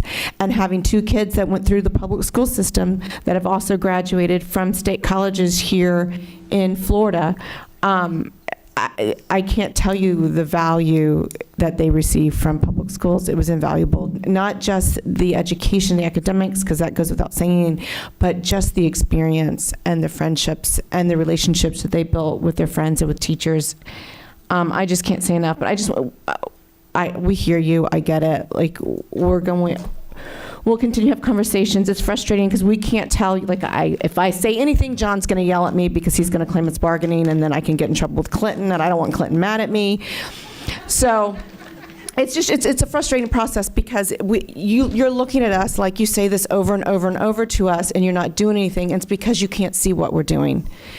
And so I just wanted to say that. I do have questions about the budget, but I'm going to come back around because I know that others want to talk to y'all too. Thanks.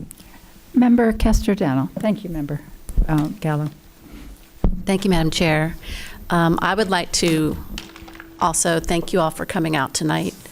5 years ago, when I ran for this position, one of my goals was to make sure that people came to the meetings. And boy, have they been coming. So it's good to see a sea of red. I taught 15 years in Orange County schools. I was a member of CTA. I was an AR for 6 years. Then I ran for the legislature because I didn't feel like they were listening to us. And I won, and I went to Tallahassee, and I confirmed that they were not listening to us. And I can tell you that this lack of funds is not an accident. I mean, it's almost like they're trying to hurt public education.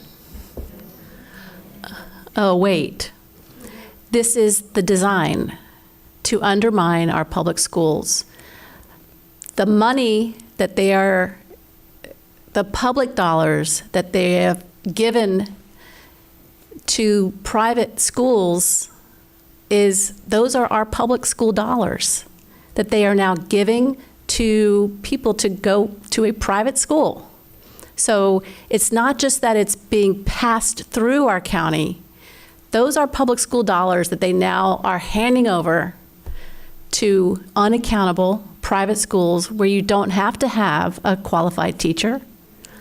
So I don't want to just point to Tallahassee, but that is where the problem begins. And it is by design. They don't hide their plans anymore. It's pretty blatant. And I remember when people used to ask us to, they would come to these board meetings and they would perfect their argument, and it was so logical. And I had to remind them, it doesn't matter how logical your argument is. Logic does not play in Tallahassee. There is an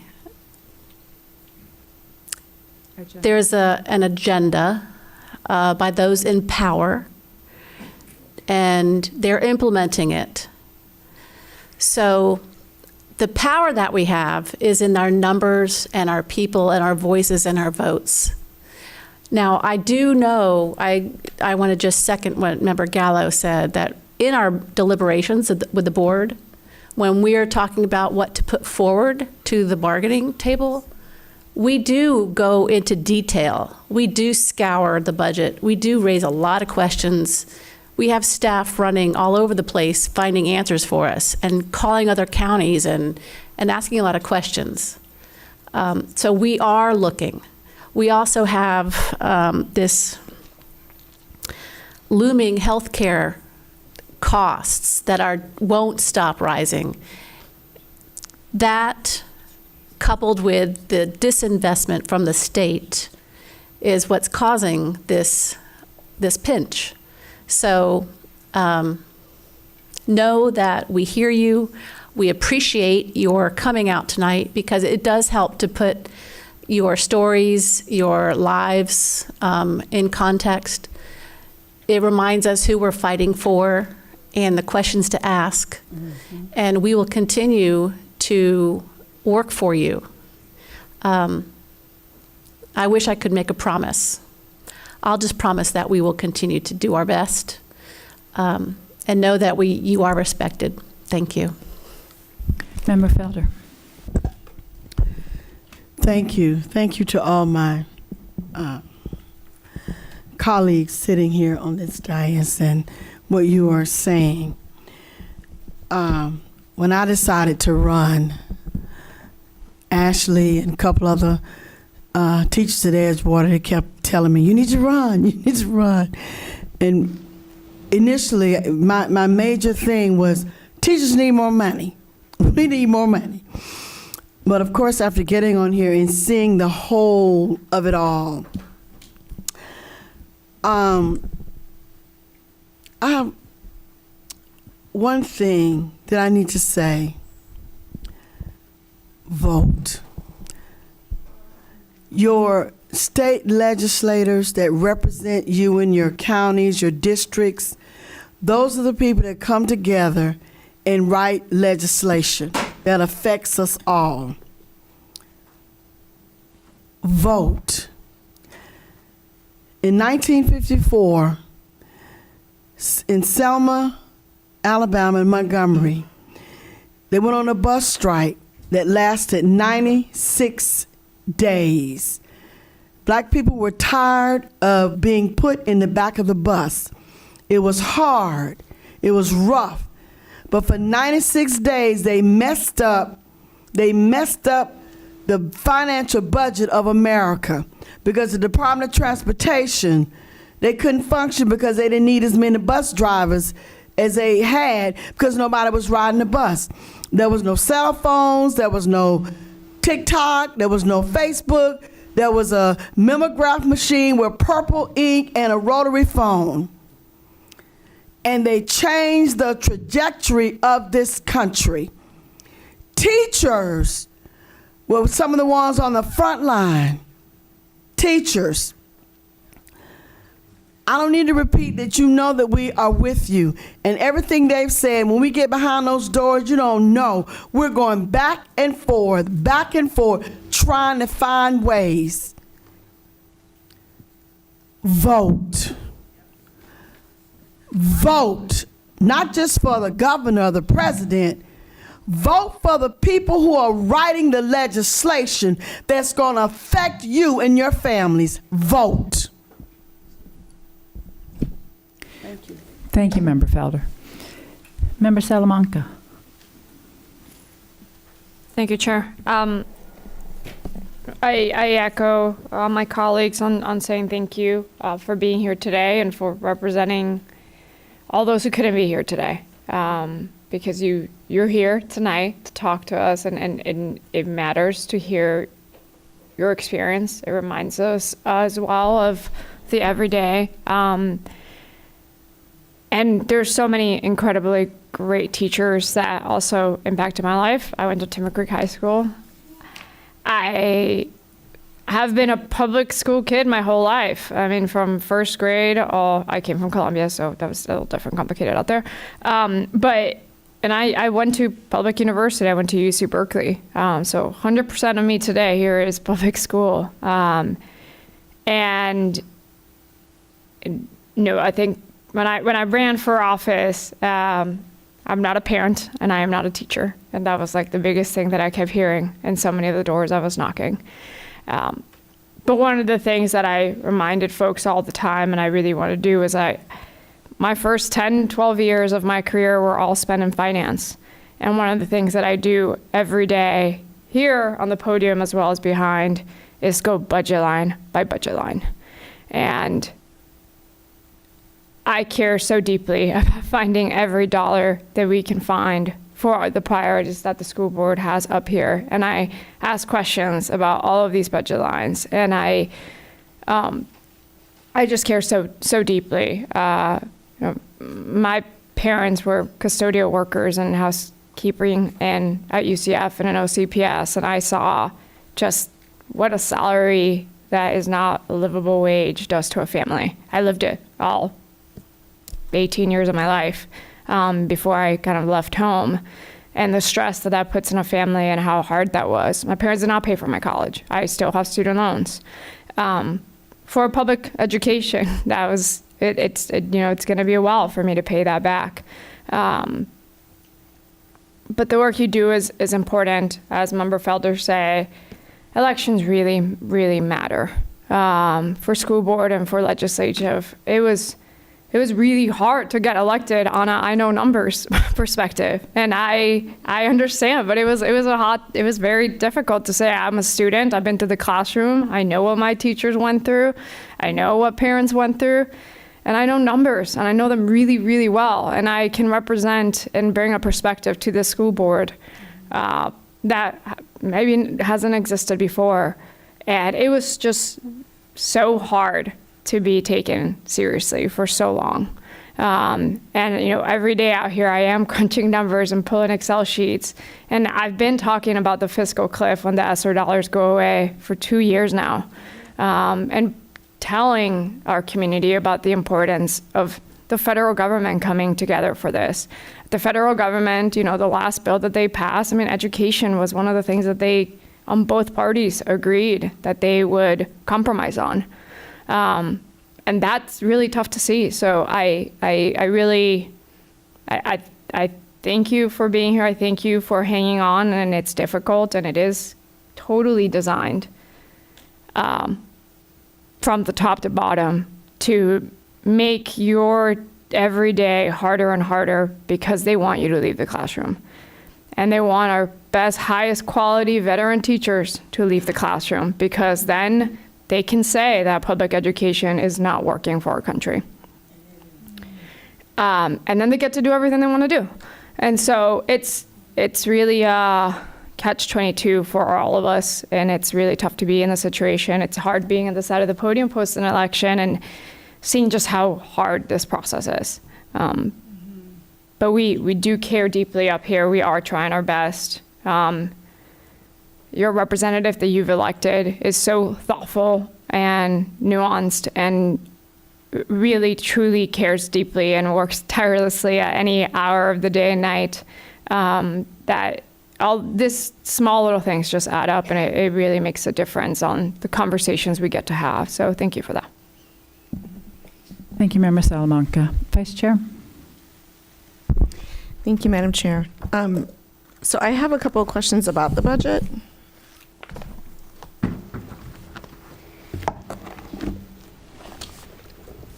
On page 19, I guess it's slide 19.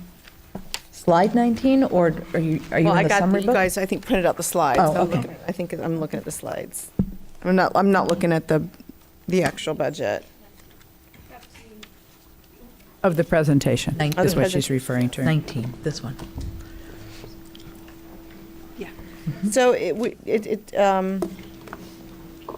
are we on par to reach the 1,867 FTE? Do we, or is our enrollment? Dr. Vasquez? Yes? Do we know? Yes, our current projections indicate that our enrollment is increasing. However, we will not know for sure until we do that 10th-day recalc. We do know that we've had families that have taken advantage of the empowerment scholarship, and so we are hoping that the projections that we have an increase in enrollment will come to fruition. Okay, but if a family decided to homeschool, at what point would we get notified? Because they won't necessarily come in unenrolled. It won't be till that 10-day count that we'll know that they're no longer at school, correct? No. I receive the emails that they are homeschooling regularly, and so that information is then copied to student enrollment, and so they have that. Now, there are some families that may not notify us until the first week of school, but that it's been coming regularly, as it did last year. Vice Chair, if I could just Absolutely. expand one bit. In speaking with student enrollment, so in the past, the district was responsible for enrolling all of the FES students, enrolling and scheduling them. So one thing the state did do this year is they took that responsibility. We won't know until sometime end of August or mid-September how many actual FES students we have, and therefore if you're asking which of our homeschool students may have shifted to FES. So we will get an update from the state. This is the first year of this new process. We're supposed to get an update somewhere September. So until then. It makes budgeting very difficult. And then there was, we talked about being the lowest administrative cost per students among the large urban districts, but then there was a comment that said that while this is impressive, we will need to compare to see if we are too lean to meet continued demands on the district. Are we planning on increasing our administrative costs? Well, let me give you an example of what I'm referencing. So over the past 10 years, you'd say we've opened at least 20 new schools. And when you look at the departments that handle, let's say, payroll, they have not had increase to their department. I believe this year is the first year that some of them have looked to collapse some of the positions that might have been vacant to try and have a full team. And so there is a drain on the business side of the house, employee relations, HR. As we've continued to grow, the dollars have continued to be funneled to the schools and to support what's happening on the teaching and learning side of the house, not on the operations side of the house. And so that's something that we will be looking at. Okay. And I know that we've talked about the insurance, and I know that the board there's been a lot of discussions about how other districts do it. I know that we're going to have a closed session to discuss it next week. I would love to know how Broward and Miami are doing what they're doing.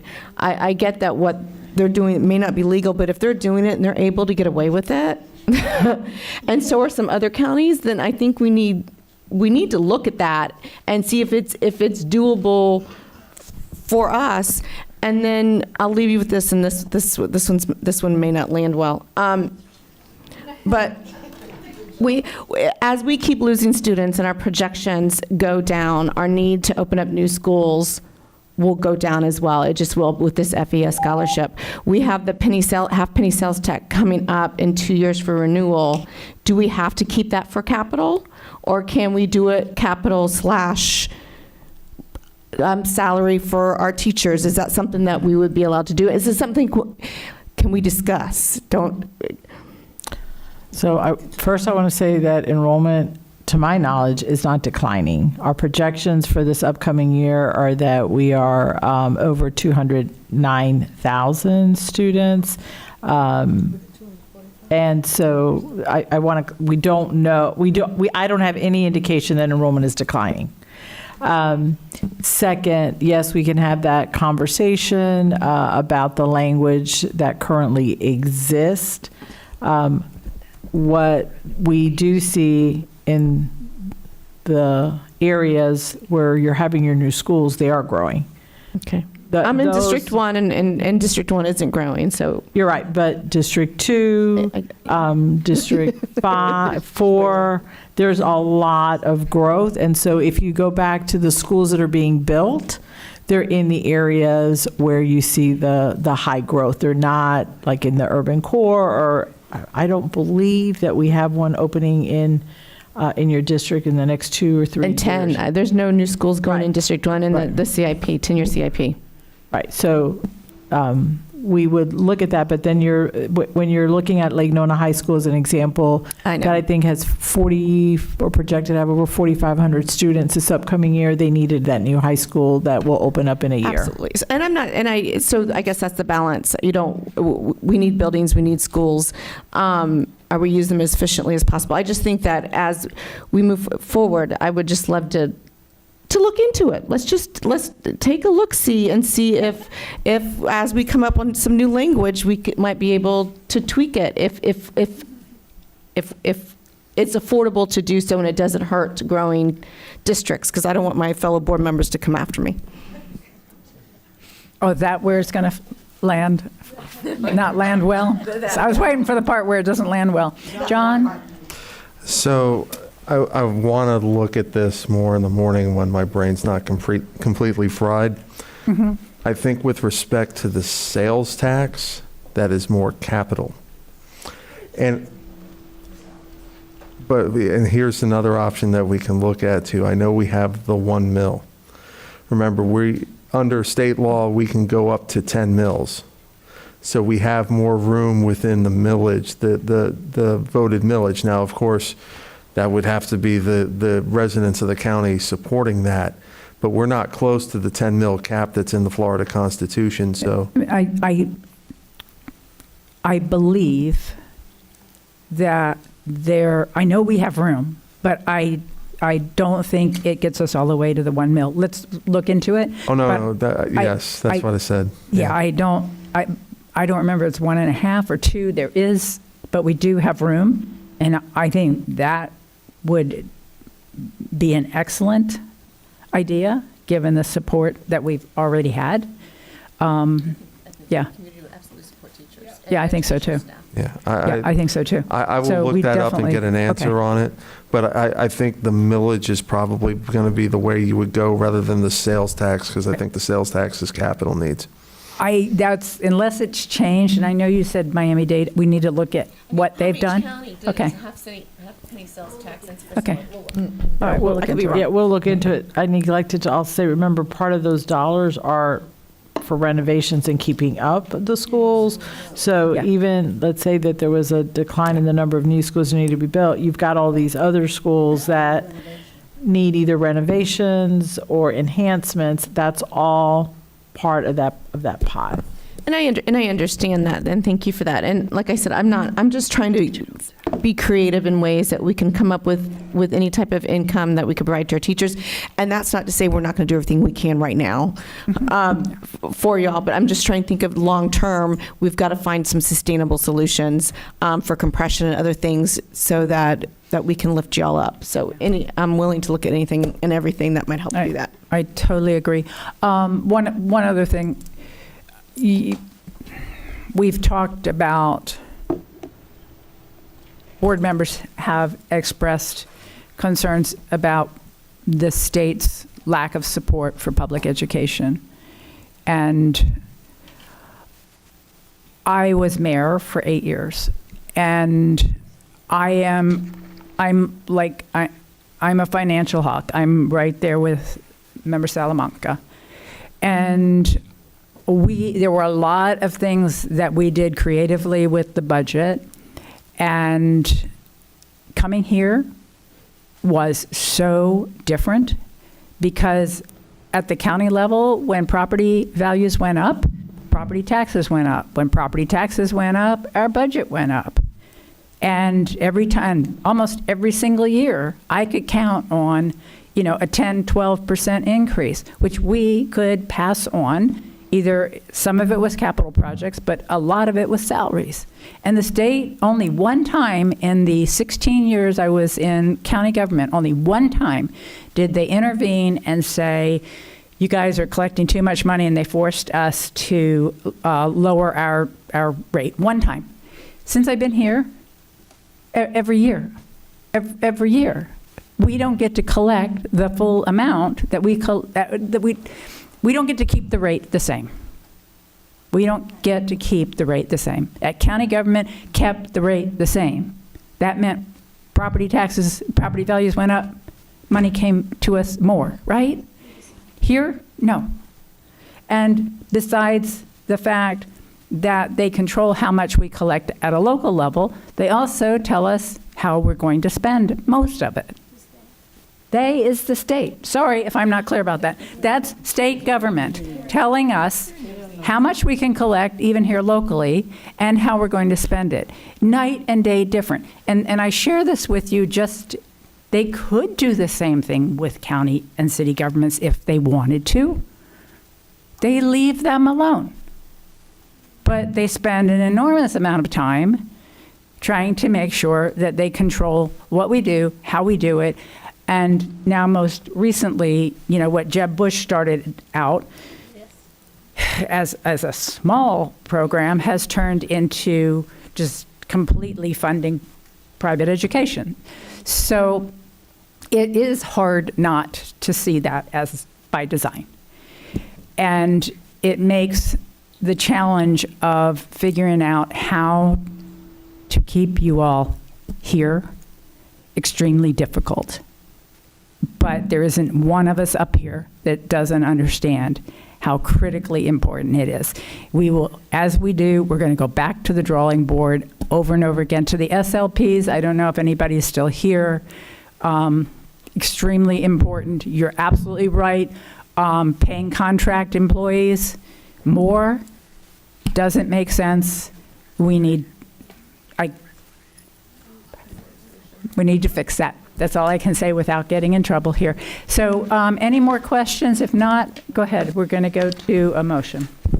I have one small question. Have our enrollment numbers, have we matched our pre-pandemic enrollment numbers? Are we where we were pre-pandemic in our enrollment numbers? Are we still under, or are we flat pre-pandemic? Mr. Moody, I believe we're still below pre-pandemic, but I'm going to defer to my expert. He's like, it's 9:15 and you're calling me up. You did. You gave me. Well, I'll plead the same as This is what Mr. you get. Palmerini did. I might have a better answer tomorrow morning when I can. We just want the right answer. So I know we're close. I looked at numbers earlier this week, and I know we're close, but I think we're just slightly under pre-pandemic, but I'll give you the history tomorrow morning if I can. That'd be great, because I would call that a declining enrollment.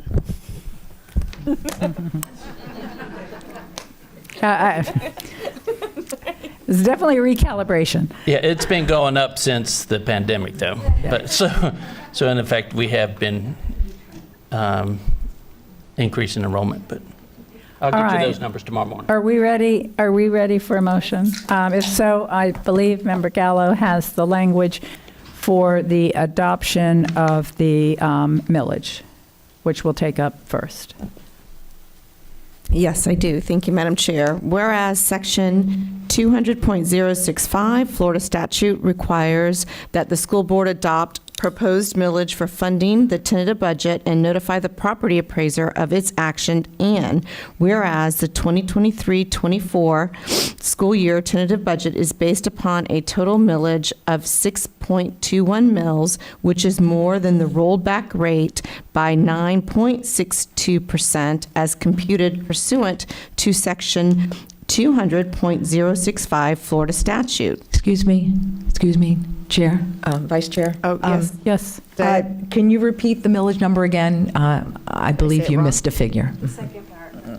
Second paragraph? Second paragraph, please. Whereas the 2023-24 tentative budget is based on a total millage of 6.421 mils, which is more than the rollback rate by 9.62% as computed pursuant to Section 200.065 Florida statutes. Now, therefore, be it resolved by the School Board of Orange County, Florida, that the board does hereby adopt the following proposed millage to support the tentative budget for the 2023-24 fiscal year. Millage type. Required and rate. Required local effort is 3.173. Basic discretionary, 0.748. Additional voted, 1.000. Capital improvement, 1.500. Total, 6.421. Be it further resolved that the superintendent immediately inform the Orange County property appraiser of the action of the school board in the manner prescribed by law. We have a motion for the benefit of everyone here. What was just read, those rates are dictated to us. They're other than the voted millage, which we have to go out for a referendum. Unfortunately, it passed overwhelmingly. So we really just, the board has no choice but to adopt these millage rates. But, so we have a motion, and do we have a second? I second it. Second by Member Felder. All in favor, please say aye. Aye. Opposed? Motion carries with all members present voting in the affirmative. On to the budget. I have a motion This resolution, I didn't need to read that part. 1, approve the 2023-24 tentative budget for the general fund at $2,707,394.287. Approve the 2023-24 tentative budget for the special revenue fund at $291,327,666. Approve the 2023-24 tentative budget for the debt service fund at $237,058,471. Approve the 2023-24 tentative budget for the capital projects fund at $2,405,820. Approve the 2023-24 tentative budget for the internal service fund at $368,529,39. Approve the date for the final public hearing for the fiscal year 23-24 budget for 5:01 p.m. on September 12th, 2023 at the Ronald Blocker Educational Leadership Center, 445 West Amelia Street, Orlando, Florida. All right, we have a motion. Do we have a second? Second. Motion by Vice Chair, second by Member Castor-Denel. All in favor of the motion, please say aye. Aye. Opposed? Motion carries with all members present voting in the affirmative. With regard to the budget, certain parts of the budget are locked in terms of the categories that they're in. The board does have flexibility within the budget line items to come back at a future point in time and modify those. So we have not locked in anything here that affects the bargaining process. So I didn't want you all to think that there's like a bargaining locked in, can't move line item that we just voted on. Okay? All right. God bless y'all. Wait. Somebody still wants to stay around and talk. You done? No, I was just saying, reading all those numbers in front of my daughter's math teacher was a little intimidating. Oh, gosh. Okay. I could tell you had, okay. So. I'm joking. I think the next item, guys, we're on to taking non-agenda public comment? No? Huh? Oh, consent agenda. Okay, do we have a motion on the consent agenda? Motion by Vice Chair, we have a second? Second. Second by Member Castor-Denel, all in favor? Aye. Opposed? Motion carries with all members present voting in the affirmative. Anything else before we get to non-agenda? No. Okay. All right, we're on non-agenda public comments. I think we have 2 speakers. Yes, ma'am. All right, who are they? The first is Charlie Pioli. Hi, my name is Peter Florio. I'm a bus mechanic for Orange County Public School. I've been working here since 2018. Is your boss here? Yes, sir. And it's parked right over there. I inspect the bus, I find what's wrong with it, and then I'll go fix it. And say if a bus breaks down, somebody will say, Peter, we got a roadkill. So it's like, go get it up and running. So this is everything you're going to check. So batteries, coolant. Tomorrow. So very excited that we're going to be welcoming back our teachers. And I really am very hopeful that it's going to be an incredible year for all of us. We are also making sure our parents know that if you have not registered, please go out to the school. They want to make sure your child is in a classroom and ready for that first day of school. And finally, I want to also remind families that thanks to the work of our food and nutrition services team, all students will be able to eat at no charge for this upcoming school year. We know that that's going to be an incredible impact on them in the learning environment. So kudos to the team as well. Thank you, Madam Chair. Thank you. Mr. Pomeraney. I take mercy on everybody and say I have nothing. Oh, there you go. Board members, any policy level issues? Dr. Castor-Denel, you're recognized. Thank you, Madam Chair. I have three items. First one is one area that I would like to bring back to the board as policy is policy JRA, directory information. This will be year 5 that I've brought this up to ask if we can go over this in a work session so that we can restrict the amount of personal information that our students have that is accessible. So I'd like to get that on the calendar. Okay, if we can. absolutely. Thank you. Anything? All Go right. ahead. Go ahead. Second one is I think that as a board, we need more clarification on board member social media policy. And what is allowed, what isn't allowed, what does the district provide, what is personal, what's public, just a clarification. But I think we need to go through that in a work session and probably put that into some policy. I don't know if we have a policy that applies to the board members. I know we have it to the employees, but I know that there's confusion. And my third point is I want to bring up a topic that I brought up at the last meeting.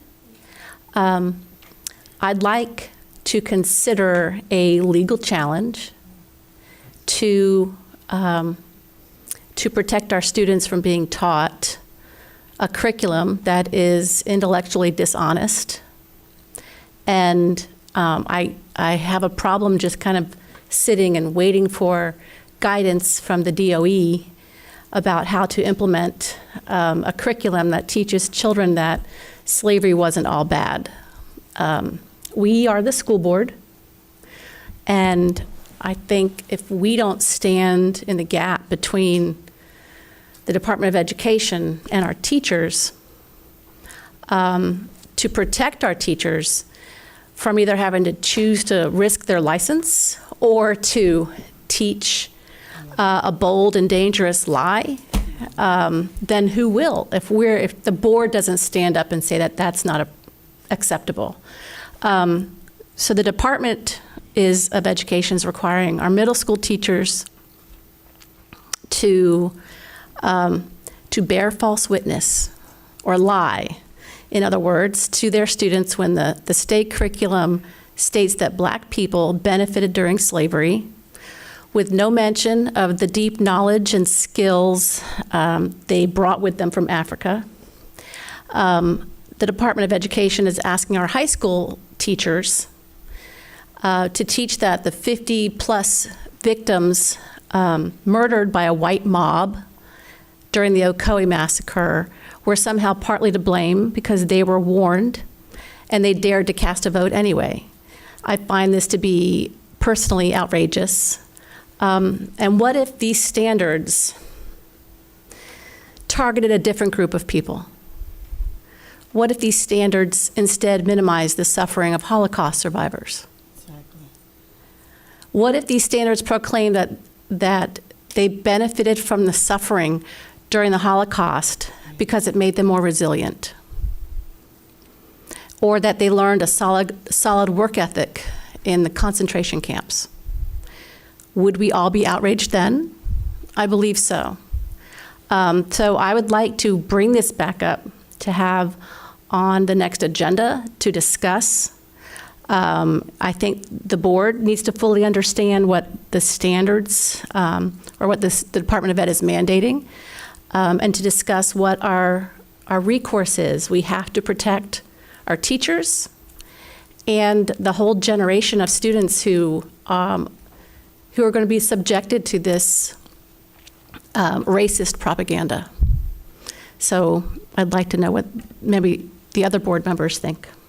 Let me address the second issue that you raised. I did raise this issue of having a policy on social media, on board members' use of social media, and there were no takers at that time, and so we didn't move forward with a work session, as we customarily don't we don't generally schedule time to have work sessions on something that there isn't a reasonable level of interest in. And so I would want to know from the board before we schedule that if there's enough interest in a work session to discuss it. Yes, I'm in favor. All right, we have 3.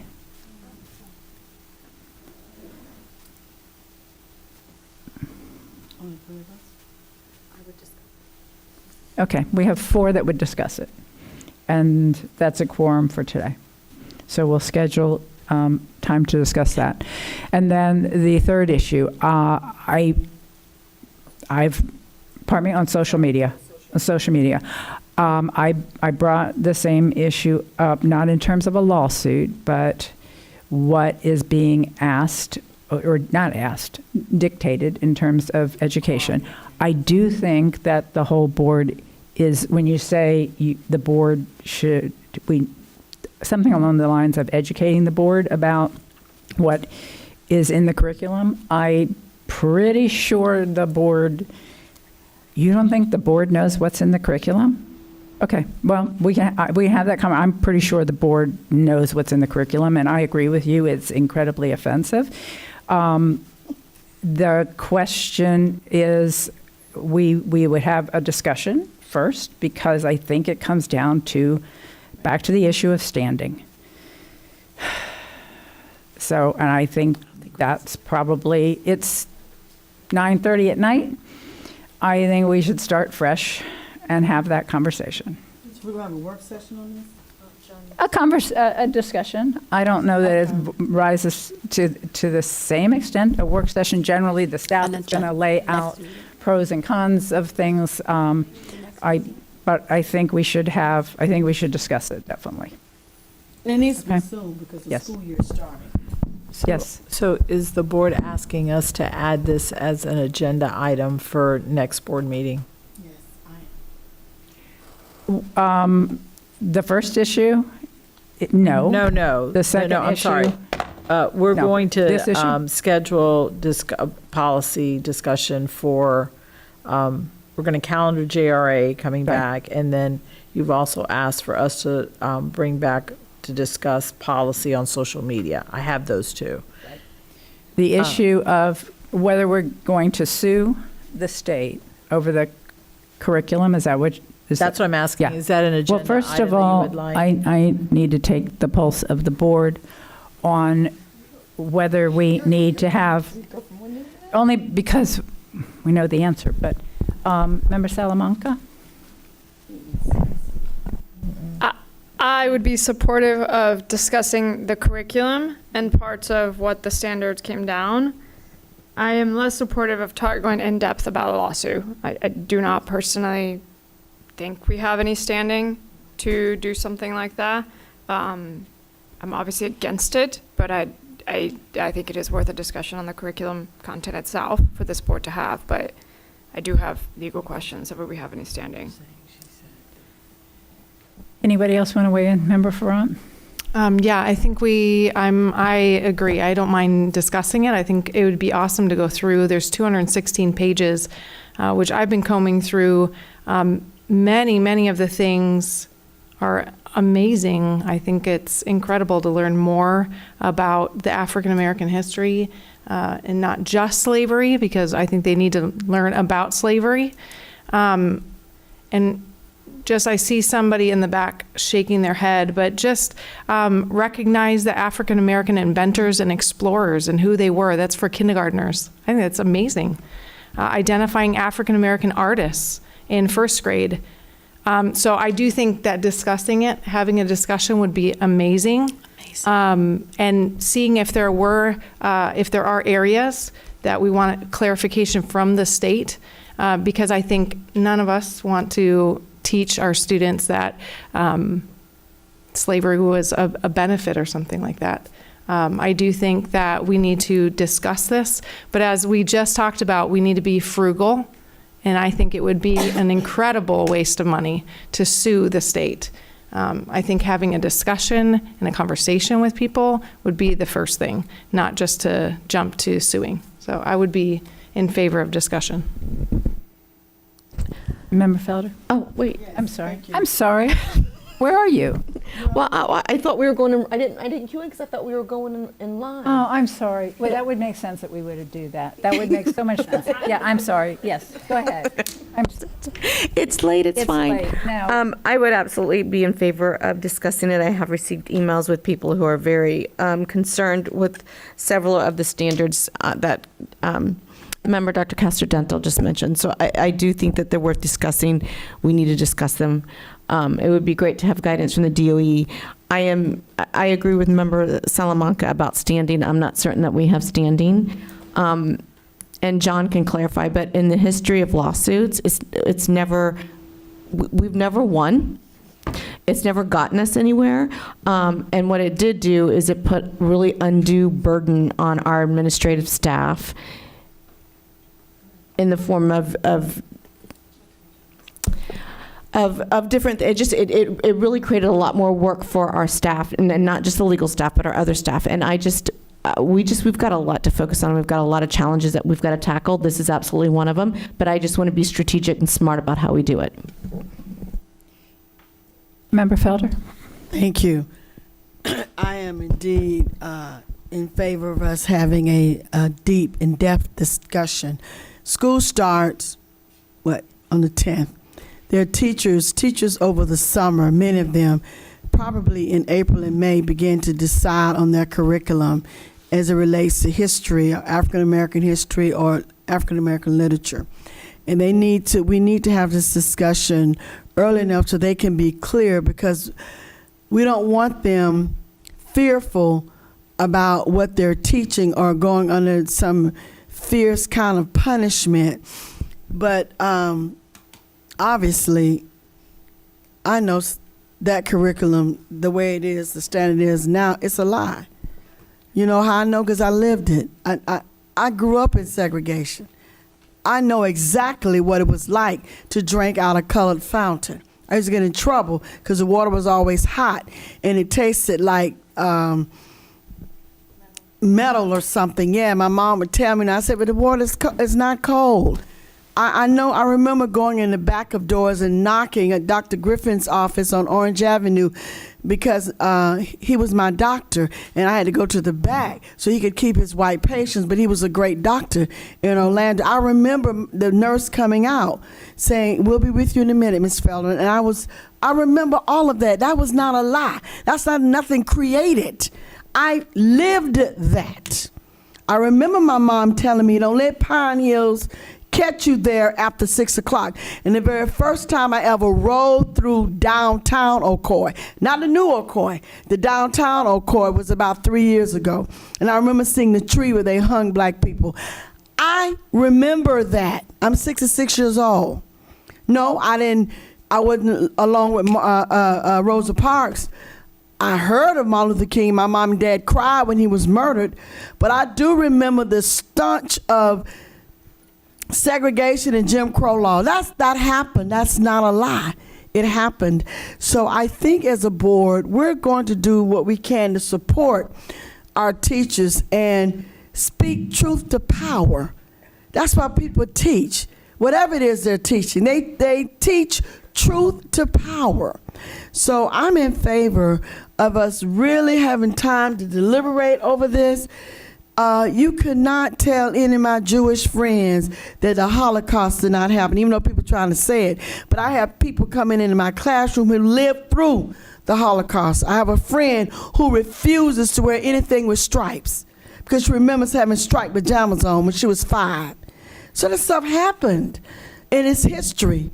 It's history. So I am very much in favor of us having a deep discussion and trying to find out how we can work through this without causing the board to be dismantled or causing our teachers to have, our administration to have fear that their licenses will be revoked because they're teaching a subject matter. Thank you. Okay. Time frame? I'm sorry, Member Castor-Dental, did you want to speak? Yes. Yeah, I just wanted to... Go ahead, of course. I'm sorry. I just want to thank my colleagues for agreeing to have this discussion. There are so many questions. Will this be tested, these standards be tested? Will the Department of Education come in and require to see lesson plans with this information in there that is not accurate? And can a teacher be a conscientious objector? We have a lot of discussions, not just a lawsuit. We have a lot of things that we can consider. Can a parent opt out of misinformation?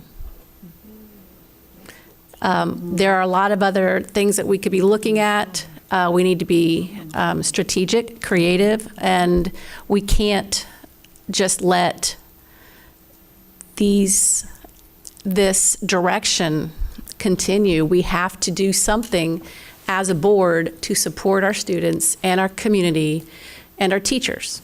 So I appreciate that you recognize that we need to have this discussion. Thank you. Member Casterdental, those were all really interesting ideas. I want to make sure when we have this discussion, I just want to make sure that the staff has looked really carefully at all the standards, that everything we can think of to discuss, we're ready to discuss. Because, I mean, you just mentioned 2 or 3 things that never crossed my mind. And I'm not saying that we'll have all the answers, but it would be good if we were prepared to have a more informed discussion. So, and I don't know what that takes. I think that takes you and the superintendent and probably legal meeting together beforehand so that we make sure, and any other board members who think of any other ideas, like the idea of I mean, parents can say, my kid's not taking sex ed. Why can't they opt out of this? Excellent suggestions. Other suggestions that you all think of between now and the time we schedule it. I'm not trying to put it off. I just don't want to rush a discussion that isn't productive and fully informed. So the 3 of you guys talk, and then we'll get that scheduled. Dr. Vasquez, we're relying on you to schedule it. You okay? No, Madam Chair, I'm still trying to figure out what you're asking for, if it's a work session or if it is an item on the agenda. I've already reached out to staff. They are going to need time to become more familiar with the standards. They have been reviewing them over the summer. To my knowledge, there has been no request for documentation of lesson plans. Currently, parents are able to opt out, and so I suspect that that is also feasible, but certainly we'll look into those questions. So is it an item on the agenda or is it a work session? I heard Donna was an agenda. I think agenda so the public can be a part of it. Give us input, I guess. So we can make it part of a strategic plan update? So the public Okay. can talk. Okay. Okay, we'll look at the calendar. It will not be for the next board meeting, so. We meet and talk about it first. Sure. That's what she said. Yeah. Yeah. I did. I did. Yes, ma'am. John? Not that I have an issue, but I just want to let you all know, I'm going to go through the law as I always do. States have wide discretion in setting curriculum, very wide. And the courts do not step in the midst of a state's creation of the curriculum. They will typically say, a state can set a curriculum, and we are not educational experts. We will not get in the middle of it. If there's a change to the curriculum, usually that plays out over the political process. That's just the basic contours of the law. So, obviously I wasn't here for the last discussion. Hearing it tonight, I think there's standing issues, number 1. Number 2, I think the underlying suit itself is going to run into those cases that say the state has wide discretion. I will look at all of it just to make sure that that's my conclusion. But I just wanted to let you all know, based upon what I've already researched in the past on other issues, there's wide discretion on the state's part in what they get to adopt.